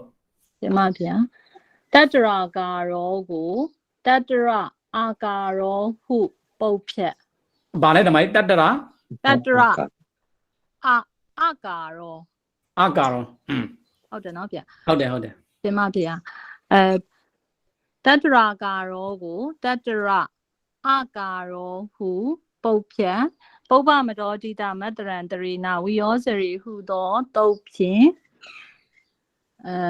တုတ်ဖြင့်ရအာတရကိုဟုတ်ပါပုပ္ပမ တရ တော်တိ မရပြီ ဟုတ်တယ်အာတရာမှာယာပြီးကိုခွင်း၍ရှေးဟုသောအောင်း၌အစင်မပြတ်ရှေးဟုသောအောင်း၌အစင်မပြတ်တည်၍ထားတရာတရေလောပံဟုသောတုတ်ဖြင့်နောက်အာတရာကြောင့်အာပြီးကိုခြေ ရှေ့အာကာရကိုခြေလေးဓမ္မကြီး ဟုတ်တယ်တရာတရေလောပံဟုသောတုတ်ဖြင့်နောက်အာတရာကြောင့်လားဗျာ ဟုတ်တယ်နော်အာကာရကြောင့် နောက်အာဒရာကြောင့်ရှေ့အာဒရာကိုခြေဒုတိယပိုင်းဒီကံသုံးဖြင့်အာဒရာခြေနောက်အာဒရာခြေပြီးတော့အာကိုအာဒီကပြုနေပြန်ရုပ်တည်ဟုသောတုတ်ဖြင့်တရာကင်းသောရာပြီးကိုနောက်အာတို့ကနောက်တပြီးကိုလည်းရာတို့ကတတရာကာယောကပြီးဤပါဗျာ တတ္တရာကာရောပြီးအဲ့တော့ဓမ္မကြီးအကြောင်းကောက်ကိုအမြဲတမ်းသတိထားပြီးတော့ဗရာတို့ဖတ်သတိရောက်နိုင်အောင်နည်းနည်းကြိုးစားမယ်ပေါ့နော် ဒီမှာဗျာ ဟုတ်အဲ့တော့ဦးဇင်းတို့ရှေ့ကိုဆက်သွားအောင်ပေါ့နော်ဒါကတော့ဦးဇင်းတို့သရသရေလောပန်တို့ဒီကံတို့ရဲ့အစီရင်ကိုဒီလိုစီရင်ပါတယ်ဆိုတာကိုလက်တွေ့ကြကြတခြားပါဠိတွေကိုတွေ့လာတယ်ဆိုလို့ရှိရင်လည်းသုံးချက်တက်အောင်ပေါ့နော်အဲ့တော့ရှေ့ဆက်သွားအောင်ဝေကေဂောသာနံတတိယပထမပေါ့နော်ဝေကေဂောသာနံတတိယပထမအဲ့တော့ဒီသုတ်ကတော့သုံးလက်ကိုဦးဇင်းတို့အရင်မှန်အောင်ပေါ့နော်အဲ့တော့တက္ကမကြီးဒေါ်တူတူမှာတစ်လှည့်ဆိုပါဦးဓမ္မကြီးဒေါ်နှင်းလက်မောပါပြီ ဒီမှာ အနဲ့ဆိုပြပါဦးဓမ္မကြီး ဝကေဂောတာနံတတိယပထမဌာနေတင့်လျော်ရာဌာန၌ဝကေဝက်၌တတိယပထမတတိယအခရာပထမအခရာတို့သည်ဂောတာနံဂောတာအဂောတာဖြစ်ကုန်သောစရုပ်ထာဒုတိယအခရာတို့သည်တွေပါဝံအတတိတတွေပေါ်အဖြစ်သို့ကိစ္ဆန္တိရောက်ကုန်၏ဧတေဝဆနာ ဧသေးဝလို့ဒီလိုဖတ်ပြီးတော့မှ ဧတေဝစစ်စာနာနဖန်လောယထရထိတံစသည်ဒီ အဲ့တော့ဆိုလို့ရင်ရတယ်ပေါ့သုံးတဲ့ကိုနောက်မှဦးဇင်းတို့ဘာဖြစ်အောင်အဲ့တော့ဒီသုံးတဲ့မှာဦးဇင်းတို့ပြောစရာရှိလို့သုံးတဲ့ကိုရင်ပြောတာအဲ့တော့ဓမ္မကြီးကတော့မိုက်ဖွင့်တာပေါ့နော်ဝက်ကေဝက်၌လို့ပြောတာဝက်ပြီးကဘယ်နဲ့အုပ်စုရှိတာလဲဆိုလို့ရှိရင် ဝက်ပြီးကငါ အုပ်စုနေနေဆိုတော့ငါအုပ်စုရှိတယ်ပေါ့နော်ဝက်သည်ဝက်ဆိုတာအုပ်စုပေါ့အဲ့ဒီအုပ်စုဆိုတော့အုပ်စုနေနဲ့ပြောတယ်ဆိုလို့ရှိရင်ဘယ်နဲ့အုပ်စုရှိရင်ငါအုပ်စုရှိတယ်အဲ့ဒီငါအုပ်စုကကာဝက်အုပ်စု ကာဝက်အုပ်စုစဝက်အုပ်စုတတလင်းကျိဝက်အုပ်စုတာဝင်းဘူးဝက်အုပ်စုပါစဝက်အုပ်စုပါဗျာငါ ကာဝက်အုပ်စုလို့ဒီလိုမျိုးပြောအောင်ပေါ့နော်အဲ့တော့ဒါဆိုလို့ရှိရင်ဦးဇင်းတို့ဒါဝက်ကိုဝက်ဆိုတဲ့စကလုံးကိုအဓိပ္ပာယ်ကိုသိသွားပြီတတိယပထမခရာတဲ့တတိယခရာပထမခရာတို့သည်တဲ့တတိယခရာပထမခရာတို့သည်တတိယအခရာပထမအခရာတဲ့အဲ့တော့ကာဝက်မှာဆိုလို့ရှိရင်တတိယအခရာဘာဖြစ်မှာ အခရာဂငယ်ဂပါဗျာ ကောင်းတယ်ပထမအခရာက ကာချင်း ကာကြီး ကာကြီးပေါ့နော်ကာကြီးပေါ့နော်အဲ့တော့နောက်တစ်ခုသွားအောင်ဂောသာနံတဲ့ဂောသာအဂောသာဖြစ်ကိုတော့ဂောသာကဘာနဲ့တွဲမလဲဆိုလို့ရှိရင်စတုထနဲ့တွဲမယ်စတုထနဲ့တွဲမယ်အဂောသာကဘယ်သူနဲ့တွဲမလဲဆိုလို့ရှိရင်အယောင်နဲ့ပြထားတာဦးဇင်အဂောသာကဒုတိယနဲ့တွဲမယ်တကယ်လို့ဒီဟာကိုဝက်ဂောသာအဂောသာဖြစ်ကိုတော့စတုထဒုတိယအခရာဒုတ်ဤဆိုတာကိုအဲ့ဒါကိုဦးဇင်းတို့ကသူ့အတွဲနဲ့သူတွဲလိုက်ပါဆိုလို့ရှိရင်ဂောသာဖြစ်သောစတုထအခရာအဂောသာဖြစ်သောဒုတိယအခရာလို့ဒီလိုမျိုးပြန်ရမှာပေါ့နော်အဲ့တော့ဂောသာနဲ့ဘယ်သူနဲ့တွဲမလဲဆိုလို့ရှိရင်စတုထနဲ့တွဲမယ်အဂောသာနဲ့ဘယ်သူနဲ့တွဲမလဲဆိုလို့ရှိရင်ဒုတိယ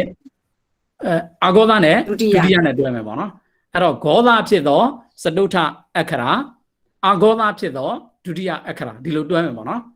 အဲ့တော့ဒါဆိုလို့ရှိရင်ဦးဇင်းတို့ကဒီမှာတော့တွဲပြီးပြီ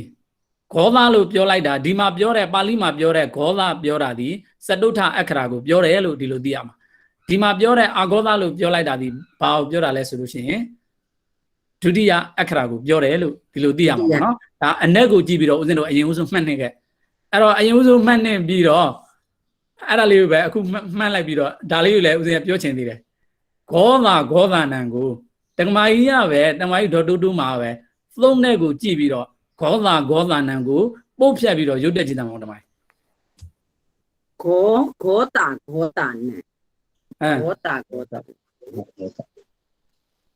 ဂောတာနံဂောတာနံဂောတာအဂောတာဟုပုတ်ချက်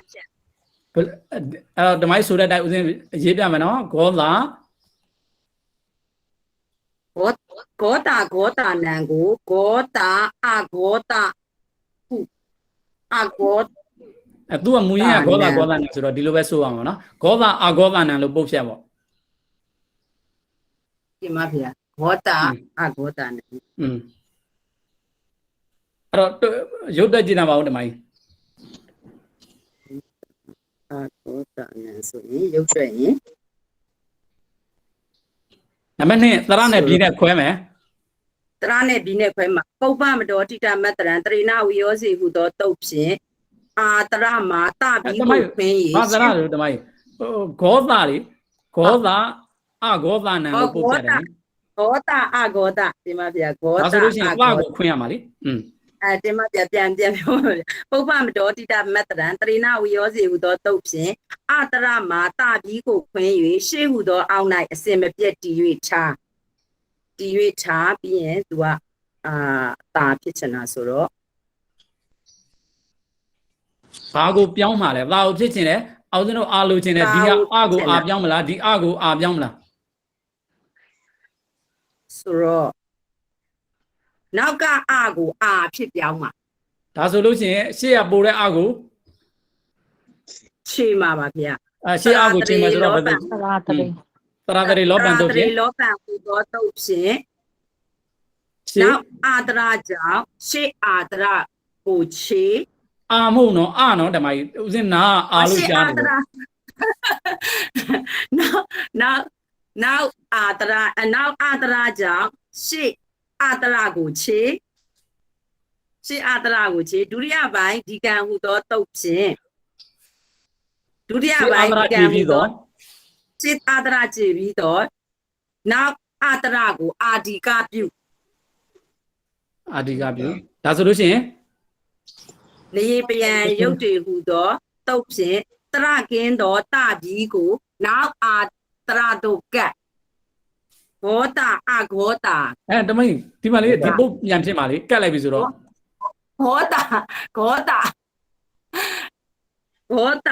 ဂောတာနံကပြီးဂောတာနံကပြီးပေါ့နော်အဲ့တော့ဒါလေးကဦးဇင်းတို့မြင်တဲ့အခါတိုင်းမှာဒီnetတွေကိုကြည့်ပြီးတော့အော်လို့ဂောတာဒီသုံးnetလေးမှာပေးတယ်ဂောတာအဂောတာတွေကိုကြည့်ပြီးတော့ဒီဂောတာနံမှာဂောတာဆိုတဲ့စကားလုံးနဲ့အဂောတာဆိုတဲ့စကားလုံးလေးပေါင်းထားပါလားအဲ့တော့ဒါအဲ့ဒီအတွက်ကြောင့်ဂောတာအဂောတာနံလို့ပုတ်ဖြတ်ပြီးတော့ဒီကပြုတဲ့စီးမြင်းနဲ့ဦးဇင်းတို့ကတ်ထားပါလားစတ်ထားပါလားဆိုတာဦးဇင်းတို့ကသိသွားပါနော်အဲ့တော့ဒီနေရာမှာပြန်ပြီးတော့မှတ်ပါဦးတတိယအခရာပထမအခရာဆိုတာဒီဝက်တစ်ခုရဲ့တတိယမြောက်စလုံးနဲ့ပထမမြောက်စလုံးကိုတတိယအခရာပထမအခရာလို့ပြောတယ်ဂောတာနံမှာဂောအရာယူတယ်ဆိုလို့ရှိရင်ဂောဖြစ်တဲ့စတုထအခရာကိုယူရမယ်အဂောကိုကြောက်တော့အဂောဖြစ်တဲ့ဒုတိယအခရာကိုယူရမယ်လို့ဦးဇင်းတို့ဒီတိုင်းလေးမှတ်ခဲ့ပါနော်အဲ့တော့ရှေ့ကိုဆက်သွားအောင်အဲ့တော့စကလုံးကအခုသုံးနဲ့မှာဦးဇင်းတို့ကြည့်လိုက်ရဆိုတော့ဂောဆိုတဲ့စကလုံးအဂောဆိုတဲ့စကလုံးတတိယပထမဆိုတော့တတိယဆိုတဲ့စကလုံးပထမဆိုတဲ့စကလုံးဒါတွေတွေ့ခဲ့ပြီအဲ့ဒီစကလုံးတွေကိုဦးဇင်းတို့ကဘီ33လုံးရှိတဲ့အနက်ရှေ့မှာသူထောက်ထားတာကဝက်ပြီးနိုင်တာရှာပါလို့ပြောတဲ့အတွက်ကြောင့်ဝက်ပြီးထဲမှာပဲရှာမယ်ပေါ့နော်အဲ့တော့ဝက်ပြီးထဲမှာပဲရှာဆိုတာတမိုင်းဒေါ်နှင်းလည်းမိုက်ဖွင့်ပါဦးတမိုင်းကျမစီနော်အဲ့တော့ဂောသကပထမပိုင်းမှာတော့ကဂောသဆိုတဲ့အခရာဘယ်နှလုံးရှိတယ်လို့သုံးတဲ့ထဲမှာတွေ့ခဲ့ဖူးလဲဂောတာက သူက7လုံးနဲ့21လုံးဆိုပြီးတော့ပြောတယ်လေအဲ့ဒီဟာမှာမှားနေတဲ့အတွက်ကြောင့်ဒါကတော့7လုံးပါလို့ပြင်ပေးခဲ့ဖူးသလားလို့ တင်မဖေဟာ17လုံးကဂောဒ သူကဘာ7လုံးကဘာလေလဲဆိုလို့ရှိရင်ကခစစတထပဖသဤ7လုံးတို့ဤအာဂောသအမည်လို့ဂောဂောသကအာဂောသက7လုံး အကောတာစလုံး အာဂောဒ17လုံးဖေ အာဂောသက7လုံးကခစစတထပဖသဤ7လုံးတို့ဤအာဂောသအမည်လို့ပါတယ်လေအဲ့တော့ဒါဆိုလို့ရှိရင်အာဂောသကိုဦးဇင်းတို့အဲ့ဒီမှာတွေးခဲ့တယ်ပေါ့နော်အဲ့ဒါ21လုံးဖြစ်နေတာကို17လုံးလို့တည်းပြင်ပေးခဲ့ဘူးတယ်ပေါ့နော်အဲ့တော့အဲ့ဒီဟာလေးပဲမှန်ပေါ့နော်ဒီစကလုံး၄ခုရှိတဲ့နေရာအာဂောသ17လုံးရှိတယ်လို့ဦးဇင်းတို့အဲ့ဒါကိုအရင်မှန်လိုက်အာဂောသသည်ပရသမညာပယောဂိတို့ရဲ့သုံးတဲ့မှာတို့ကအာဂောသသည်17လုံးရှိပါတယ်လို့ဦးဇင်းတို့မှတ်ခဲ့ဘူးတယ်အဲ့တော့အဲ့ဒီ17လုံးလေးကိုသာမှတ်တာပေါ့နော်အာဂောသ17လုံးဆိုတာအဲ့တော့ဒါဒီ၄မျိုးမှာအာဂောသကိုသိပြီပေါ့နော်အဲ့တော့အဲ့ဒီတည်းမှာဝက်ပြီးဆိုတဲ့နေရာမှာကဝက်တစ်ခုတည်းကိုပဲဦးဇင်းတို့ကြည့်ကြည့်အောင်ကဝက်မှာပထမအခရာဆိုလို့ရှိရင်ကကိုပထမအခရာလို့ပြောတယ်ခကိုဒုတိယအခရာလို့ပြောတယ်ဂငယ်ကိုတတိယအခရာလို့ပြောတယ်ဂါကြီးကိုစတုထအခရာလို့ပြောတယ်ငါကိုပစ္စမအခရာလို့ပြောတယ်ဒါဆိုလို့ရှိရင်ဓမ္မကြီးကိုဒီဟာနဲ့ပတ်သက်ပြီးတော့မေးမယ်တကယ်လို့တောင်းဝူဝက်ဆိုလို့ရှိရင်တတိယအခရာဆိုလို့ရှိရင်ဘာဖြစ်မှာ ဓာတွေးပါဖေဟာ ဒါတွေးဖြစ်မှာပေါ့နော်အဲ့တော့စတုထအခရာဆိုလို့ရှိရင် စတုထတောက်ချိုက်ပါဖေဟာ အဲ့တော့ဒါဆိုလို့ရှိရင်သဘောကတော့သိစေလို့သာသူ့ဆိုင်ရာဝက်ရဲ့မှာတောင်းဘူးရဲ့တာသင်းလင်းချစ်အခရာဆိုရင်ဘာတောင်းဘူးဝက်ရဲ့ဒုတိယအခရာဘာဆိုတာကိုသိရမယ်ပေါ့နော်အဲ့လိုမျိုးဝက်ကိုမပြောဘဲနဲ့ဒုတိယအခရာလို့ပြောတယ်ဆိုလို့ရှိရင်ဒီလိုက်တတိုင်းရှိတဲ့ငါးလုံးပေါ့နော်ကာဝက်ရဲ့နှလုံးမြောင်စဝက်ရဲ့နှလုံးမြောင်စသည်အဖြစ်ဒီနှလုံးမြောင်နေရာမှာရှိတဲ့ငါးလုံးကိုဒုတိယအခရာငါးလုံးလို့ပြောမယ်စတုထ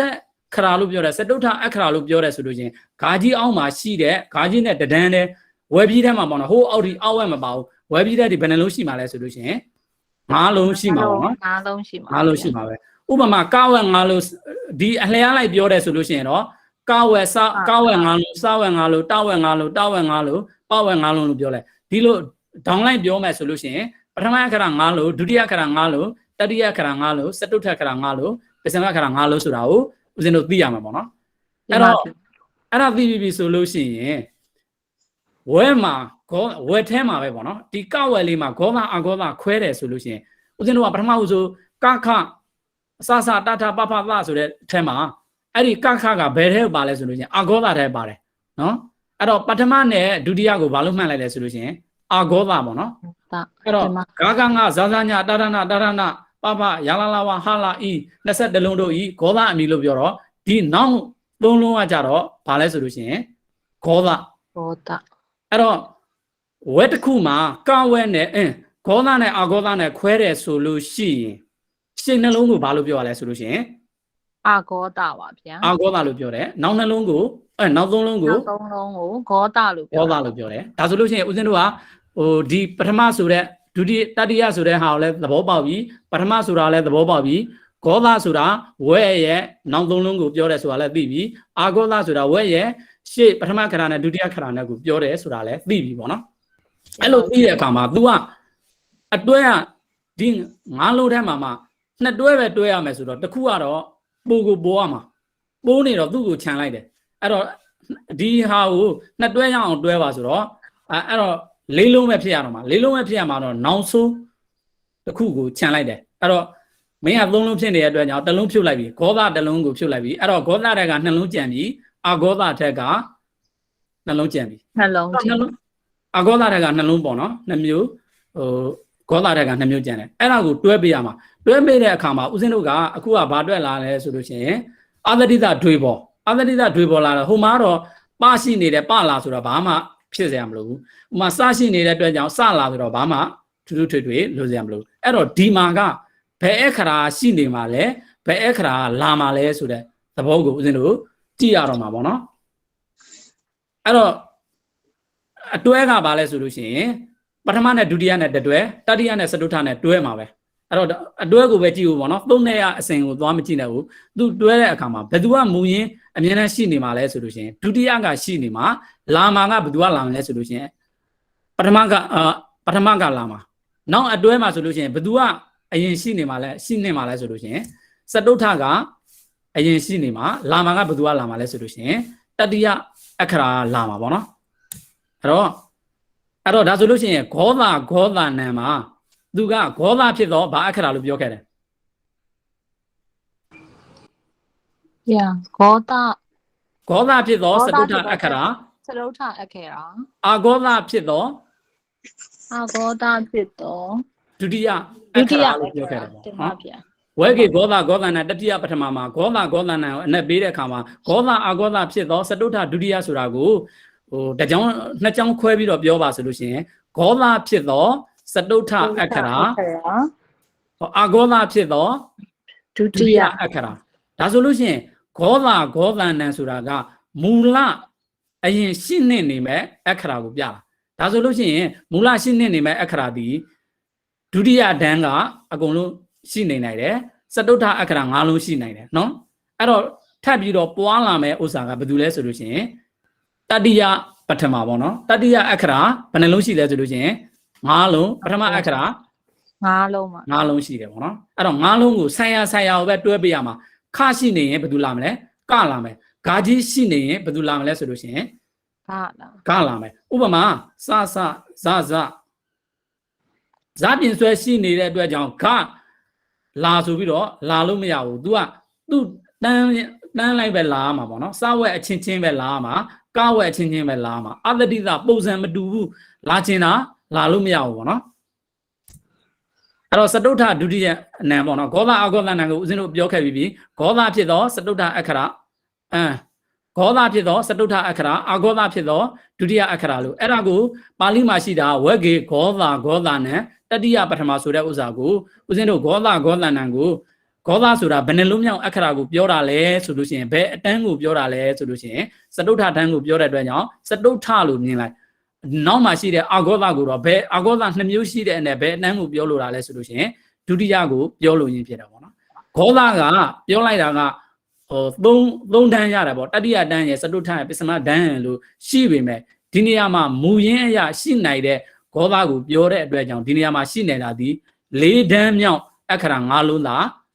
ရှိမယ်အာဂောသအရာကလည်းပြောလိုက်တယ်ဆိုလို့ရှိရင်နှစ်တန်းပေါ့နော်ဝယ်ထက်က10လုံးရတာကိုကခဆဆတထပဖဆိုပြီးတော့10လုံးရှိတာအဲ့ဒါကို10လုံးကိုနှစ်ကြောင်းနဲ့ပြောတယ်ဆိုလို့ရှိရင်ပထမအခရာ5လုံးနဲ့ဒုတိယအခရာ5လုံးအဲ့လို5လုံးရပြီမဲ့ဒီနေရာမှာမူရင်းဖြစ်တဲ့အာဂောသလို့ဆိုလိုတဲ့အတွက်ကြောင့်မူရင်းဖြစ်နိုင်တဲ့အာဂောသဒီဘယ်အတန်းပဲလဲဆိုလို့ရှိရင်နှစ်တန်းမြောက်ဥစ္စာပဲရတော့မှာပေါ့နော်အဲ့တော့ဒါဆိုလို့ရှိရင်ဒီဝေကေဂောသနံမှာဝယ်ပြီးတွေအသုံးပြုထားတဲ့အထက်မှာမသုံးပြုတဲ့ဝယ်ပြီးဆိုလို့ရှိရင်5တန်းမြောက်ပစ္စမအခရာ5လုံးကိုအသုံးမပြုဘူးရှေ့က4တန်းကိုဒေါင်းလိုက်ဖြစ်တဲ့ရှေ့က4တန်းကိုအသုံးပြုတယ်လို့ဒီလိုမှတ်ခဲ့ပါတော့အဲ့တော့ဒါကိုထပ်ပြီးတော့မူလရှိနေမှာကစတုထအခရာဒီတန်းကအခရာတွေကရှိနေမယ်လာမှာကြတော့သူ့ရှေ့ကတတိယအခရာကလာမယ်ပေါ့နော်အဲ့လိုလာလိုက်တဲ့အတွက်ကြောင့်ခါကြီးရှိနေတယ်ဆိုလို့ရှိရင်ဦးဇင်းတို့ကဘာလာမလဲဆိုလို့ရှိရင်ခါငယ်လာမယ်ပေါ့နော်နောက်ဒီဘက်အတွဲကကြတော့ရှိနေမှာပဲအခရာရှိနေမှာလဲဆိုလို့ရှိရင်ဒုတိယအခရာရှိနေမှာအဲ့တော့လာမှာဘယ်လိုလာမလဲဆိုလို့ရှိရင်ပထမအခရာအဲ့ဒီလာတဲ့အခရာဘယ်မှာနေမှာလဲဆိုလို့ရှိရင်အပေါ်မှာပဲနေမှာအဲ့တော့အဲ့ဒီအတွက်ကြောင့်လာတဲ့အခရာကဆိုပြီးတော့ဒီလိုလာမှာပေါ့နော်အဲ့တော့ဒါဆိုလို့ရှိရင်ဦးဇင်းတို့ကဂောသဆိုတဲ့စကားလုံးက20လုံးရှိတယ်20လုံးရှိပေမဲ့အဲ့ဒါကိုဝယ်ပြီးထဲမှာဆိုလို့ရှိရင်ဘယ်နှလုံးရှိတယ်အဲ့ဒီဂောသ20လုံးထဲမှာဝယ်ပြီးတဲ့ကဘယ်နှလုံးပါလဲဆိုလို့ရှိရင်ဦးဇင်းတို့က15လုံးပဲနောက်3တန်းပဲပါတယ်အဲ့ဒီနောက်3တန်းကိုမှဒီနေရာမှာယူရမယ့်ဥစ္စာဆိုလို့ရှိရင်တိတိကျကျပြောပါဆိုလို့ရှိရင်စတုထအခရာကိုပဲဂောသအရာယူရမယ်အာဂောသအရာ17လုံးရှိတယ်ဒါပေမဲ့ဒီလိုမှယူရမှာဒီဝက်ဂေလို့ဝိသေသနာမှာထဲတဲ့အတွက်ကြောင့်ဝယ်ပြီးထဲမှာပဲယူရမယ်ဆိုတော့ပထမအခရာ5လုံးရယ်ဒုတိယအခရာ5လုံးရယ်10လုံးရတယ်10လုံးရပေမဲ့မူရင်းရှိတာကိုရည်ညွှန်းတဲ့အတွက်ကြောင့်အဲ့ဒီအာဂောသအရာဒုတိယအခရာ5လုံးကိုပဲယူမယ်ပေါ့နော်အဲ့တော့ အနှစ်ချုပ်ကဒါလေးတစ်ခုကိုမှတ်တာပေါ့နော်အာသတိတာဒွေဘာဝပတဆယ်လုံးပေတဲ့ဒါလေးကိုတော့နှုတ်ဟာကြက်ထားလိုက်တော့အာသတိတာဒွေဘာဝပတဆယ်လုံးပေဆိုတာအာသတိတာဒွေပေါ်လာတာဒီပေါ်လာမဲ့အခရာပွားလာမဲ့အခရာဒီတဲ့ပထမအခရာ၅လုံးရဲ့တတိယအခရာ၅လုံးရဲ့ဆယ်လုံးပါတဲ့အဲ့တော့ပထမအခရာလာမယ်ဆိုလို့ရှိရင်သူလာဖို့အတွက်ဘာရှိနေရမလဲဆိုလို့ရှိရင်ဒုတိယရှိနေရမှာတတိယအခရာလာမယ်ဆိုလို့ရှိရင်သူလာဖို့အတွက်ဘာအခရာရှိနေရမလဲဆိုလို့ရှိရင်စတုထအခရာရှိနေရမှာအဲ့တော့အချင်းချုပ်ဒါဥစဉ်ကတော့သဘောအရာအကုန်လုံးရှင်းပြလိုက်တယ်ပေါ့နော်ယူရမယ့်ဥစ္စာတွေအနှစ်ချုပ်ကအာသတိသတွေပေါ်လာတယ်ဆိုတော့ဒီလာနိုင်တဲ့အခရာဘယ်နှလုံးပဲရှိတယ်ဆိုလို့ရှိရင်10လုံးပဲရှိတယ်အာသတိသတွေဘာဝပတ10လုံးပဲပထမအခရာ5လုံးနဲ့တတိယအခရာ5လုံး10လုံးပဲလာတယ်ပထမအခရာလာခြင်းလဲဆိုလို့ရှိရင်ဒုတိယအခရာရှိနေရမယ်တတိယအခရာလာမယ်ဆိုလို့ရှိရင်ဘာအခရာရှိနေရမလဲဆိုလို့ရှိရင်စတုထအခရာရှိနေရမှာပေါ့နော်အဲ့တော့အဲ့ဒါကိုလည်းလာခြင်းတဲ့အတိုင်းလာလို့မရဘူးသူ့အတန်းလိုက်ပဲလာရမှာပေါ့နော်အဲ့တော့ဥပမာပတ္တဆယ်လုံးပဲဆိုတော့ပထမအခရာလာမယ်ပထမတသန်လင်းကြီးအခရာလာတယ်ဆိုလို့ရှိရင်ဒုတိယအခရာရှိနေရမှာဆိုတော့ဘာရှိနေရမှာဆိုလို့ရှိရင်ထရှိနေရမှာပေါ့နော်တကယ်လို့ပတ္တဆယ်လုံးပဲဆိုတော့တတိယအခရာဖြစ်တဲ့တသန်လင်းကြီးလာမယ်ဆိုလို့ရှိရင်ဘာအခရာရှိနေရမလဲဆိုလို့ရှိရင်ဒါရင်မို့အခရာရှိနေရမှာပေါ့နော်အဲ့တော့ဒီသဘောတိုက်ကိုသွားလိုက်တော့ပေါ့နော်ပထမအခရာပဆောင်လာမယ်ဆိုလို့ရှိရင်ဘာအခရာရှိနေရမလဲဆိုလို့ရှိရင်တို့ရှိနေရမယ်ဒါဆိုလို့ရှိရင်ပနဲ့ဖနဲ့ကိုဆိုလို့ရှိရင်လာတဲ့အခရာအပေါ်ပဲရှိနေတယ်ဆိုတော့ပနဲ့ဖနဲ့ကိုစစ်တယ်ဆိုလို့ဒီတိုင်းပဲရှိရမှာပေါ့နော်ဖကအပေါ်ကနေပြီးတော့ပကအောက်ကရှိနေတယ်ဆိုတဲ့စကားလုံးမျိုးလုံးဝမရှိဘူးပေါ့နော်အဲ့တော့ပတလို့ပြောတဲ့တတိယအခရာဘာထက်ချိုက်လာမယ်ဆိုလို့ရှိရင်ဘာအခရာရှိနေရမလဲဆိုလို့ရှိရင်ဘာကုတ်ရှိနေရမယ်အဲ့ဒါကိုတွဲတယ်ဆိုလို့ရှိရင်ဘာကုတ်နဲ့ဘာထက်ချိုက်ကိုဒီလိုပဲတွဲရမယ်လာတဲ့အခရာကအပေါ်ကနေရမယ်ပေါ့နော်အဲ့တော့ဒါဆိုလို့ရှိရင်အဲ့ဒီလာတဲ့အခရာဒီဝယ်ပြီးထဲမှာပဲရှာရမှာပေါ့အဲ့ဒီဝယ်ပြီးထဲမှာလည်းသူ့အတန်းနဲ့သူပဲရှာရမှာပေါ့နော်အဲ့တော့တန်တန်လင်းချေလာတယ်ဆိုလို့ရှိရင်ဘာရှိရမလဲဆိုတာဒါသိရအောင်ပေါ့နော်အဲ့တော့ဒါဆိုလို့ရှိရင်ဦးစင်းတမိုင်းဒေါ်နှင်းလက်မိုက်ဖွင့်ပါဦးတင်ပါဗျာဂါကြီးအခရာကလာတဲ့အခရာလားရှိရမယ့်အခရာလားဆိုတော့ရှင်ဗျာဂါကြီးတာဗျာဂါငယ်အခရာလာရမယ့်အခရာလားရှိနေရမယ့်အခရာလားဂါငယ်အခရာကပမူဆိုတော့မူဆိုတော့လာမယ့်အခရာပါဗျာဟာမူဆိုတော့ဘလို့ပွာလားဟုတ်စကလုံးကဟိုပဲမှန်အာသတိသဒွေဘာဝပတ္တဆယ်လုံးပဲအဲ့ဒါနဲ့ပဲမှန်မယ်ပတ္တဆယ်လုံးပဲပဆိုတာကဒါကိုပြောတယ်တဆိုတာကဒါကိုပြောတယ်ပထမအခရာကိုကိုစားပြုတော့လင်္ကာမှာပလို့ပြောတယ်တဆိုတာကဒါကိုပြောတယ်ပတ္တဆယ်လုံးပဲဆိုတာ तू က9လုံး तू က9လုံးဖြစ်လို့နှစ်ခုပေါင်းလို့ဆယ်လုံးလို့ပြောတာအာသတိသဒွေဘာဝပတ္တဆယ်လုံးပဲဒါနဲ့ပဲမှန်တယ်အဲ့တော့ဂါငယ်အခရာဒီလာမဲ့အခရာလားရှိမဲ့အခရာလားသူကဂါငယ်ပေါ်မှာဂါကြီးရှိရမှာပါဗျာရှိရမှာပါလေပတ္တဆယ်လုံးပဲဆိုတော့တတိယအခရာဖြစ်တဲ့အတွက်ကြောင့်သူကလာမဲ့အခရာလေလာမဲ့အခရာဆိုရင်သူလာဖို့အတွက်ဘာအခရာရှိရမှာလဲဂါကြီးရှိရဂါကြီးရှိရမှာဂါကြီးကဒီလိုရှိနေရမှာလာမှာကဒီလိုလာမှာပေါ့နော်အဲ့လိုလာမှာအဲ့တော့ပတ္တဆယ်လုံးပဲလို့ပြောတဲ့အတွက်ကြောင့် तू ကတတိယအခရာထဲမှာပါတယ်လေ तू ကသုံးခုမြောက်အဲ့တော့နောက်တစ်ခုထပ်မေးမယ်တမိုင်းပဲမေးမယ်ပေါ့နော်တောက်ချိုက်ဒီလာမဲ့အခရာလားရှိရမဲ့အခရာလားတောက်ချိုက်ဒီလာမဲ့အခရာပါဗျာဟဲ့တမိုင်းလာမဲ့အခရာပတ္တလို့ပဲပြောရလေအာသတိသဒွေဘာဝပတ္တဆယ်လုံးပဲဆိုတော့ပထမအခရာ9လုံးဆိုတာကဒါကိုပြောတယ်တတိယအခရာဆိုတာကဒါကိုပြောတယ်အဲ့တော့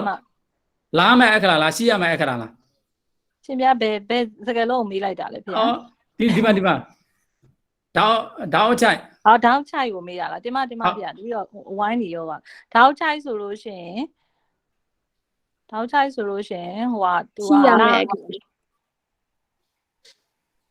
တောက်ချိုက်ကပုံမှန်ရှိရမယ်အခရာပါဗျာရှိရမယ်အခရာလာမှာအဲ့တော့သူရှိရင်ဘာလာမလဲဆိုလို့ရှိရင်ဒါတွေလာမယ်ဗျာဒါတွေလာမယ်ဆိုလို့ရှိရင်ဒီလိုဆိုရင်ဖြစ်နိုင်ပါမလား မဖြစ်နိုင်ပါဘူးဗျာဒါတွေ မ ရ ဖြစ်နိုင် အ ဘူး ပေါ် လာတဲ့အခရာဘယ်မှာရှိရမလဲဆိုလို့ရှိရင် အပေါ်အား အ ရှိ ပေါ်မှာရှိရမယ်စီးနေနေတဲ့အခရာအောက်မှာရှိရမယ်ဒါဆိုလို့ရှိရင်ဒီအတိုင်းပဲမှန်မယ်ပေါ့နော်ဒါအောက်ချိုက်ကအပေါ်ကနေပြီးတော့ဓာတွေးကအောက်ကနေတယ်ဆိုလို့ရှိရင်အဲ့ဒီပုံစံကမှန်လားမှားလားဆိုတော့ မှားပါတယ် မှားတယ်ပေါ့နော်အဲ့တော့မာအခရာလာတဲ့အခရာလားရှိတဲ့အခရာလားဆိုလို့ရှိရင် မနော်ဗျာ ဟုတ်တယ် မကပြင်စမဖြစ်နေတော့မပါဘူးလေဗျာ မပါဘူးပေါ့နော်တမိုင်းတို့ရမိုင်းတဲ့သဘောဆိုလို့ရှိရင်ဒီအဖြစ်ကဘာလို့ပြောဘာဝီပင်းလို့ပြော နောပါဗျာ ဟုတ်တယ်ပေါ့နော်အဲ့တော့ဒါနဲ့မဆိုင်ဘူးဒီသုံးနဲ့မှမဆိုင်ဘူးသူအတွဲကဒီနှစ်တွဲပဲရှိတာပေါ့နော်ပထမနဲ့ဒုတိယနဲ့တစ်တွဲတတိယနဲ့စတုထနဲ့တစ်တွဲအဲ့တော့အဲ့ဒါကိုဦးဇင်းတို့ကအကျဉ်းဆုံးမှတ်ကျင်တယ်ဆိုလို့ရှိရင်အာသတိသဒွေဘာဝပတ္တဆက်လုံးပဲပထမအခရာ၅လုံးနဲ့တတိယအခရာ၅လုံးလာမယ်ပထမအခရာလာခြင်းတယ်ဆိုလို့ရှိရင်ဘာရှိနေရမလဲဆိုလို့ရှိရင်တတိယအခရာရှိနေရမယ်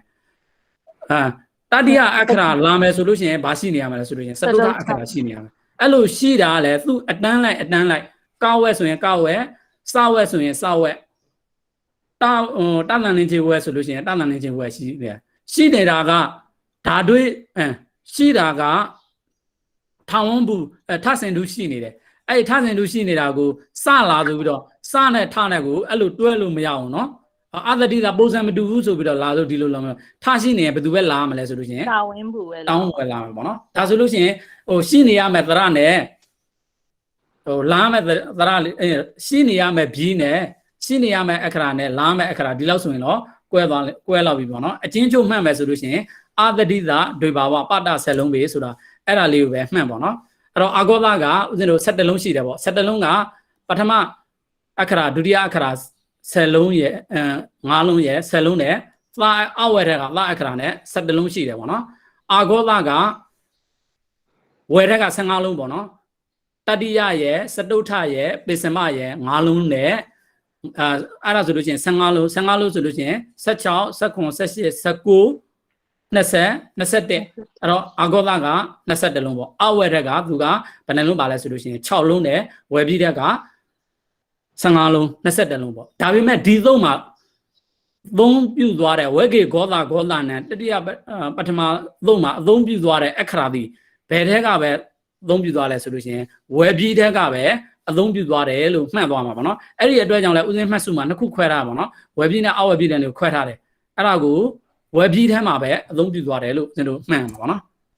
အဲ့တော့ဒါကတော့ပုဗ္ဗသေယပြီးဆိုတာနေကေပြီးကိုပြောတယ်ဘာကြောင့်လဲဆိုတာရှေ့ကဥစဉ်တို့ပြောခဲ့ပြီးပရသေယပြီးဆိုတာကျွင်းတဲ့တရကျွင်းတဲ့32လုံးကိုပြောတယ်ဆိုတာပြောခဲ့ပြီးပေါ့နော်အဲ့တော့ဒါဆိုလို့ရှိရင်တော့ဥစဉ်တို့ကရုပ်တွဲတာကိုတော့နောက်ရွယ်မှတွဲအောင်ပေါ့နော်အခုဒီမှာပဲဂောသအာဂောသတွေပထမဒုတိယတွေဥစဉ်တို့ခွဲလိုက်တာအခြေနည်းနည်းလင့်သွားပြီဆိုတော့ဒီနေရာမှာပဲရအောင်ပေါ့နော်ဒီဝေကေဂောသနဲ့အတ္တိသဒွေးပေါ်လာတဲ့ပုံစံလေးပြရုပ်တွေကိုတော့ဥစဉ်တို့နောက်ရွယ်မှတွဲအောင်ပေါ့နော်အဲ့တော့ဒီထဲမှာဒါလေးကိုပြန်ပြီးတော့ဥစဉ်ပြန်ပြီးတော့မေးရှင်သေးတယ်အဲ့တော့ဓမ္မကြီးဒေါ်နှင်းလည်းပဲမိုက်ဖွင့်ထားပါဦး တင်ပါဗျာ ဒီဂောသနဲ့ဒီဂောသအာဂောသလို့ပြောတဲ့အတွက်ကြောင့်ဂောသကဘယ်နှလုံးရှိတယ်ဆိုလို့ရှိရင်စုပေါင်းဂောသဒီဘယ်နှလုံးရှိတယ်ဆိုလို့ရှိရင် ဟောတာ22လုံးပါဗျာ 21လုံးပေါ့နော်အဲ့ဒီ21လုံးကဝက်ပြီးတဲ့ကဘယ်နှလုံးဆိုလဲဆိုလို့ရှိရင် ဝယ်ပြီးတဲ့က15လုံးပါ အဲ့ဒီ15လုံးက3ချက်တည်းပြောပါဆိုလို့ရှိရင် 3ချက် တတိယအခရာ5လုံးရဲ့ တတိယအခရာ5လုံးရယ်စရုထအခရာ5လုံးရယ်ပြင်စမအခရာ5လုံးရယ်15လုံးပါဗျာ15လုံးပေါ့နော်အဝဲထက်က6လုံးနဲ့ဂောသဒီဘယ်နှလုံးဖြစ်သွားလဲဆိုလို့ရှိရင်21လုံးအဲ့ဒီ21လုံးဒီဂောသနံဆိုတဲ့21လုံးရှိတဲ့အ내ဂောသနံဆိုတဲ့ပါဠိမှာယူရမဲ့ဂောသဒီဘယ်နှလုံးရှိတာတလုံးပဲရှိပါတယ်ဗျာအဲ့တမိုင်းဘယ်တလုံးပဲရှိရမှာ5လုံးပေါ့တတိယဂောသကတတိယရဲ့စတုထရဲ့ပစ္စမလို့ပြောတယ်3မျိုးရှိတယ်အဲ့ဒီ3မျိုးရှိတဲ့အ내ဂောသအရာဘယ်နှမျိုးယူမှာဂောသအရာစတုထဂောသကိုယူမှာစတုထဂောသကိုပဲယူရမှာသူကဂောသက21လုံးရှိတယ်ဒါပေမဲ့ဒီသို့ကဝယ်ပြီးလို့ပြောပေမဲ့ဝယ်ပြီးတဲ့15လုံးရှိပေမဲ့ဒီနေရာမှာ မူရင်းရှိတဲ့ဂောသကိုပြောတဲ့အတွက်ကြောင့်မူရင်းရှိတဲ့ဂောသသည်စတုထတန်းကပဲ ဟောတာဝေ ဂောသကိုပဲယူရမှာဖြစ်တဲ့အတွက်ကြောင့်ဒီနေရာမှာဂောသသည်စတုထတန်းအခရာကိုပဲယူရမယ်လို့မှတ်မယ်ပေါ့နော်နောက်တစ်ခုကအာဂောသသည်ဘယ်နှလုံးရှိတာလဲဆိုလို့ရှိရင် 17 လုံးရှိတာပါဗျာ 17လုံးရှိတယ်အဲ့ဒါကဝယ်ပြီးတဲ့ကဘယ်နှလုံးဆိုလို့ရှိရင် ဝက်ပြီးတဲ့ကကြတော့ကခစတာထဆိုတော့10 လုံးပါဗျာ 10လုံးကိုတစ်ချက်တည်းပြောမယ်ဆိုလို့ရှိရင် ပထမအခရာ5 လုံးရယ်ဒုတိယအခရာ5 လုံးစုစုပေါင်း10 လုံးပါဗျာ 10လုံးပါပထမတန်းကိုဒီလို down လိုက်ပထမတန်း5လုံးကိုပထမအခရာ5လုံးလို့ပြောတယ်ဒုတိယတန်းကိုဒုတိယအခရာလို့ပြောတယ်ပေါ့နော်အဲ့တော့10လုံးရှိတယ်နောက်အောက်ဝက်ထက်ကသာပြီးတစ်လုံးနဲ့ဆိုတော့17လုံးရှိတယ်အဲ့ဒီ17လုံးရှိတဲ့အနက်ဂောသနာမှာပါတဲ့အာဂောသကတော့17လုံးရှိပြီမဲ့ဒီအာဂောသမှာယူရမဲ့အခရာဆိုလို့ရှိရင်ဘယ်နှလုံးရှိမှာ ဒုတိယတန်းမှာရှိရ5 လုံးပါဗျာ ဒုတိယတန်းမှာရှိတယ်5လုံးပဲရမယ်ဒါဆိုလို့ရှိရင်ဂောသက5လုံးရမယ်အာဂောသက ဘောတာ5 လုံး 5လုံးရမယ်နောက်တစ်ခါတတိယပထမဆိုတော့တတိယအခရာ5လုံးပထမအခရာ5လုံးအဲ့တော့ဝက်ကေဂောသနဲ့တတိယပထမအသုံးပြုတာစီရင်လို့ရတဲ့အခရာဘယ်လောက်ပဲရှိအောင်အခုပေါင်းလိုက်တယ်ဆိုလို့ချင်း20ရှိတာပေါ့နော်20ပဲရှိမယ်20ပဲရှိတယ်အသတိသဒွေဘာဝပတ10လုံးပဲလို့ပြောတော့လာတဲ့အခရာ10လုံးရှိတယ်မူလရှိနေမဲ့ဥစ္စာကဘယ်နှလုံးရှိတယ်10လုံးရှိတယ်အဲ့တော့လာတဲ့အခရာမူရင်းရှိရမယ့်ဥစ္စာဂောသနံဆိုတဲ့စကလုံးနဲ့ပြတယ်ဂောသနံကိုနားမလည်ဘူးဆိုလို့ရှိရင်ဦးဇင်းတို့ကအောက်ကစကလုံးလေးမှတ်လိုက်စတုထဒုတိယနံလို့မှတ်လိုက်တော့စတုထအခရာ5လုံးနဲ့ဒုတိယအခရာ5လုံးရှိမယ်လို့မှတ်လိုက်အဲ့တော့လာတဲ့အခရာသည်ပွားလာတဲ့လာမဲ့အခရာပွားလာမဲ့အခရာသည်တတိယပထမလို့ပြောတဲ့အတွက်ကြောင့်တတိယအခရာ5လုံးနဲ့ပထမအခရာ5လုံးလို့ဦးဇင်းတို့မှတ်မယ်ဒါဆိုလို့ရှိရင်ဝက်ကေဂောသနံမှာစီရင်မဲ့အခရာသည်ဦးဇင်းတို့မှတ်မယ်ဆိုလို့ရှိရင်ဒီတန်းရဲ့ဒီတန်းရဲ့4တန်း20ပဲရှိတယ်ပေါ့နော်အဲ့တော့ဒီနေ့တော့အဲ့ဒီဝက်ကေဂောသနံရဲ့ဂောသမှတ်ရမယ်ပြန်ပြီးတော့စီစစ်မယ်ဆိုလို့ရှိရင်ဂောသဘယ်နှလုံးရှိသလဲအာဂောသဘယ်နှလုံးရှိသလဲဒါကိုသိရမယ်ပြီးတော့သုတ်စင်မှာပါတဲ့ဂောသအရာယူရမယ့်အခရာ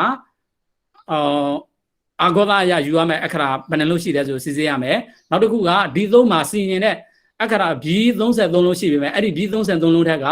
ဘယ်လောက်ကိုပဲယူတယ်ဆိုတာကိုသိရရှာရမယ်ပေါ့နော်သိရမယ်မှတ်ရမယ်ဒါဆိုလို့ရှိရင်တော့သူ့မှာအချက်လက်လေးတွေနဲ့များတယ်ပေါ့နော်ဘယ်လောက်ပဲများမှတ်ရမယ်အနှစ်ချုပ်ကအသတိသဒွေဘာဝပတ10လုံးပဲဆိုတဲ့ထိန်းတာပေါ့နော်အဲ့တော့ဒီနေ့တော့ဦးဇင်းတို့သင်တာကိုတော့ဒီမှာပဲရလိုက်အောင်ပေါ့နော်ဒီနေ့ကလက်စာလေးလည်းမသက်တာနဲ့နည်းနည်းလေးတော့အခြေရတော့နည်းနည်းလင်းသွားပါပေါ့နော်အဲ့တော့ဦးဇင်း recording ပေးလိုက်အောင်ပေါ့နော်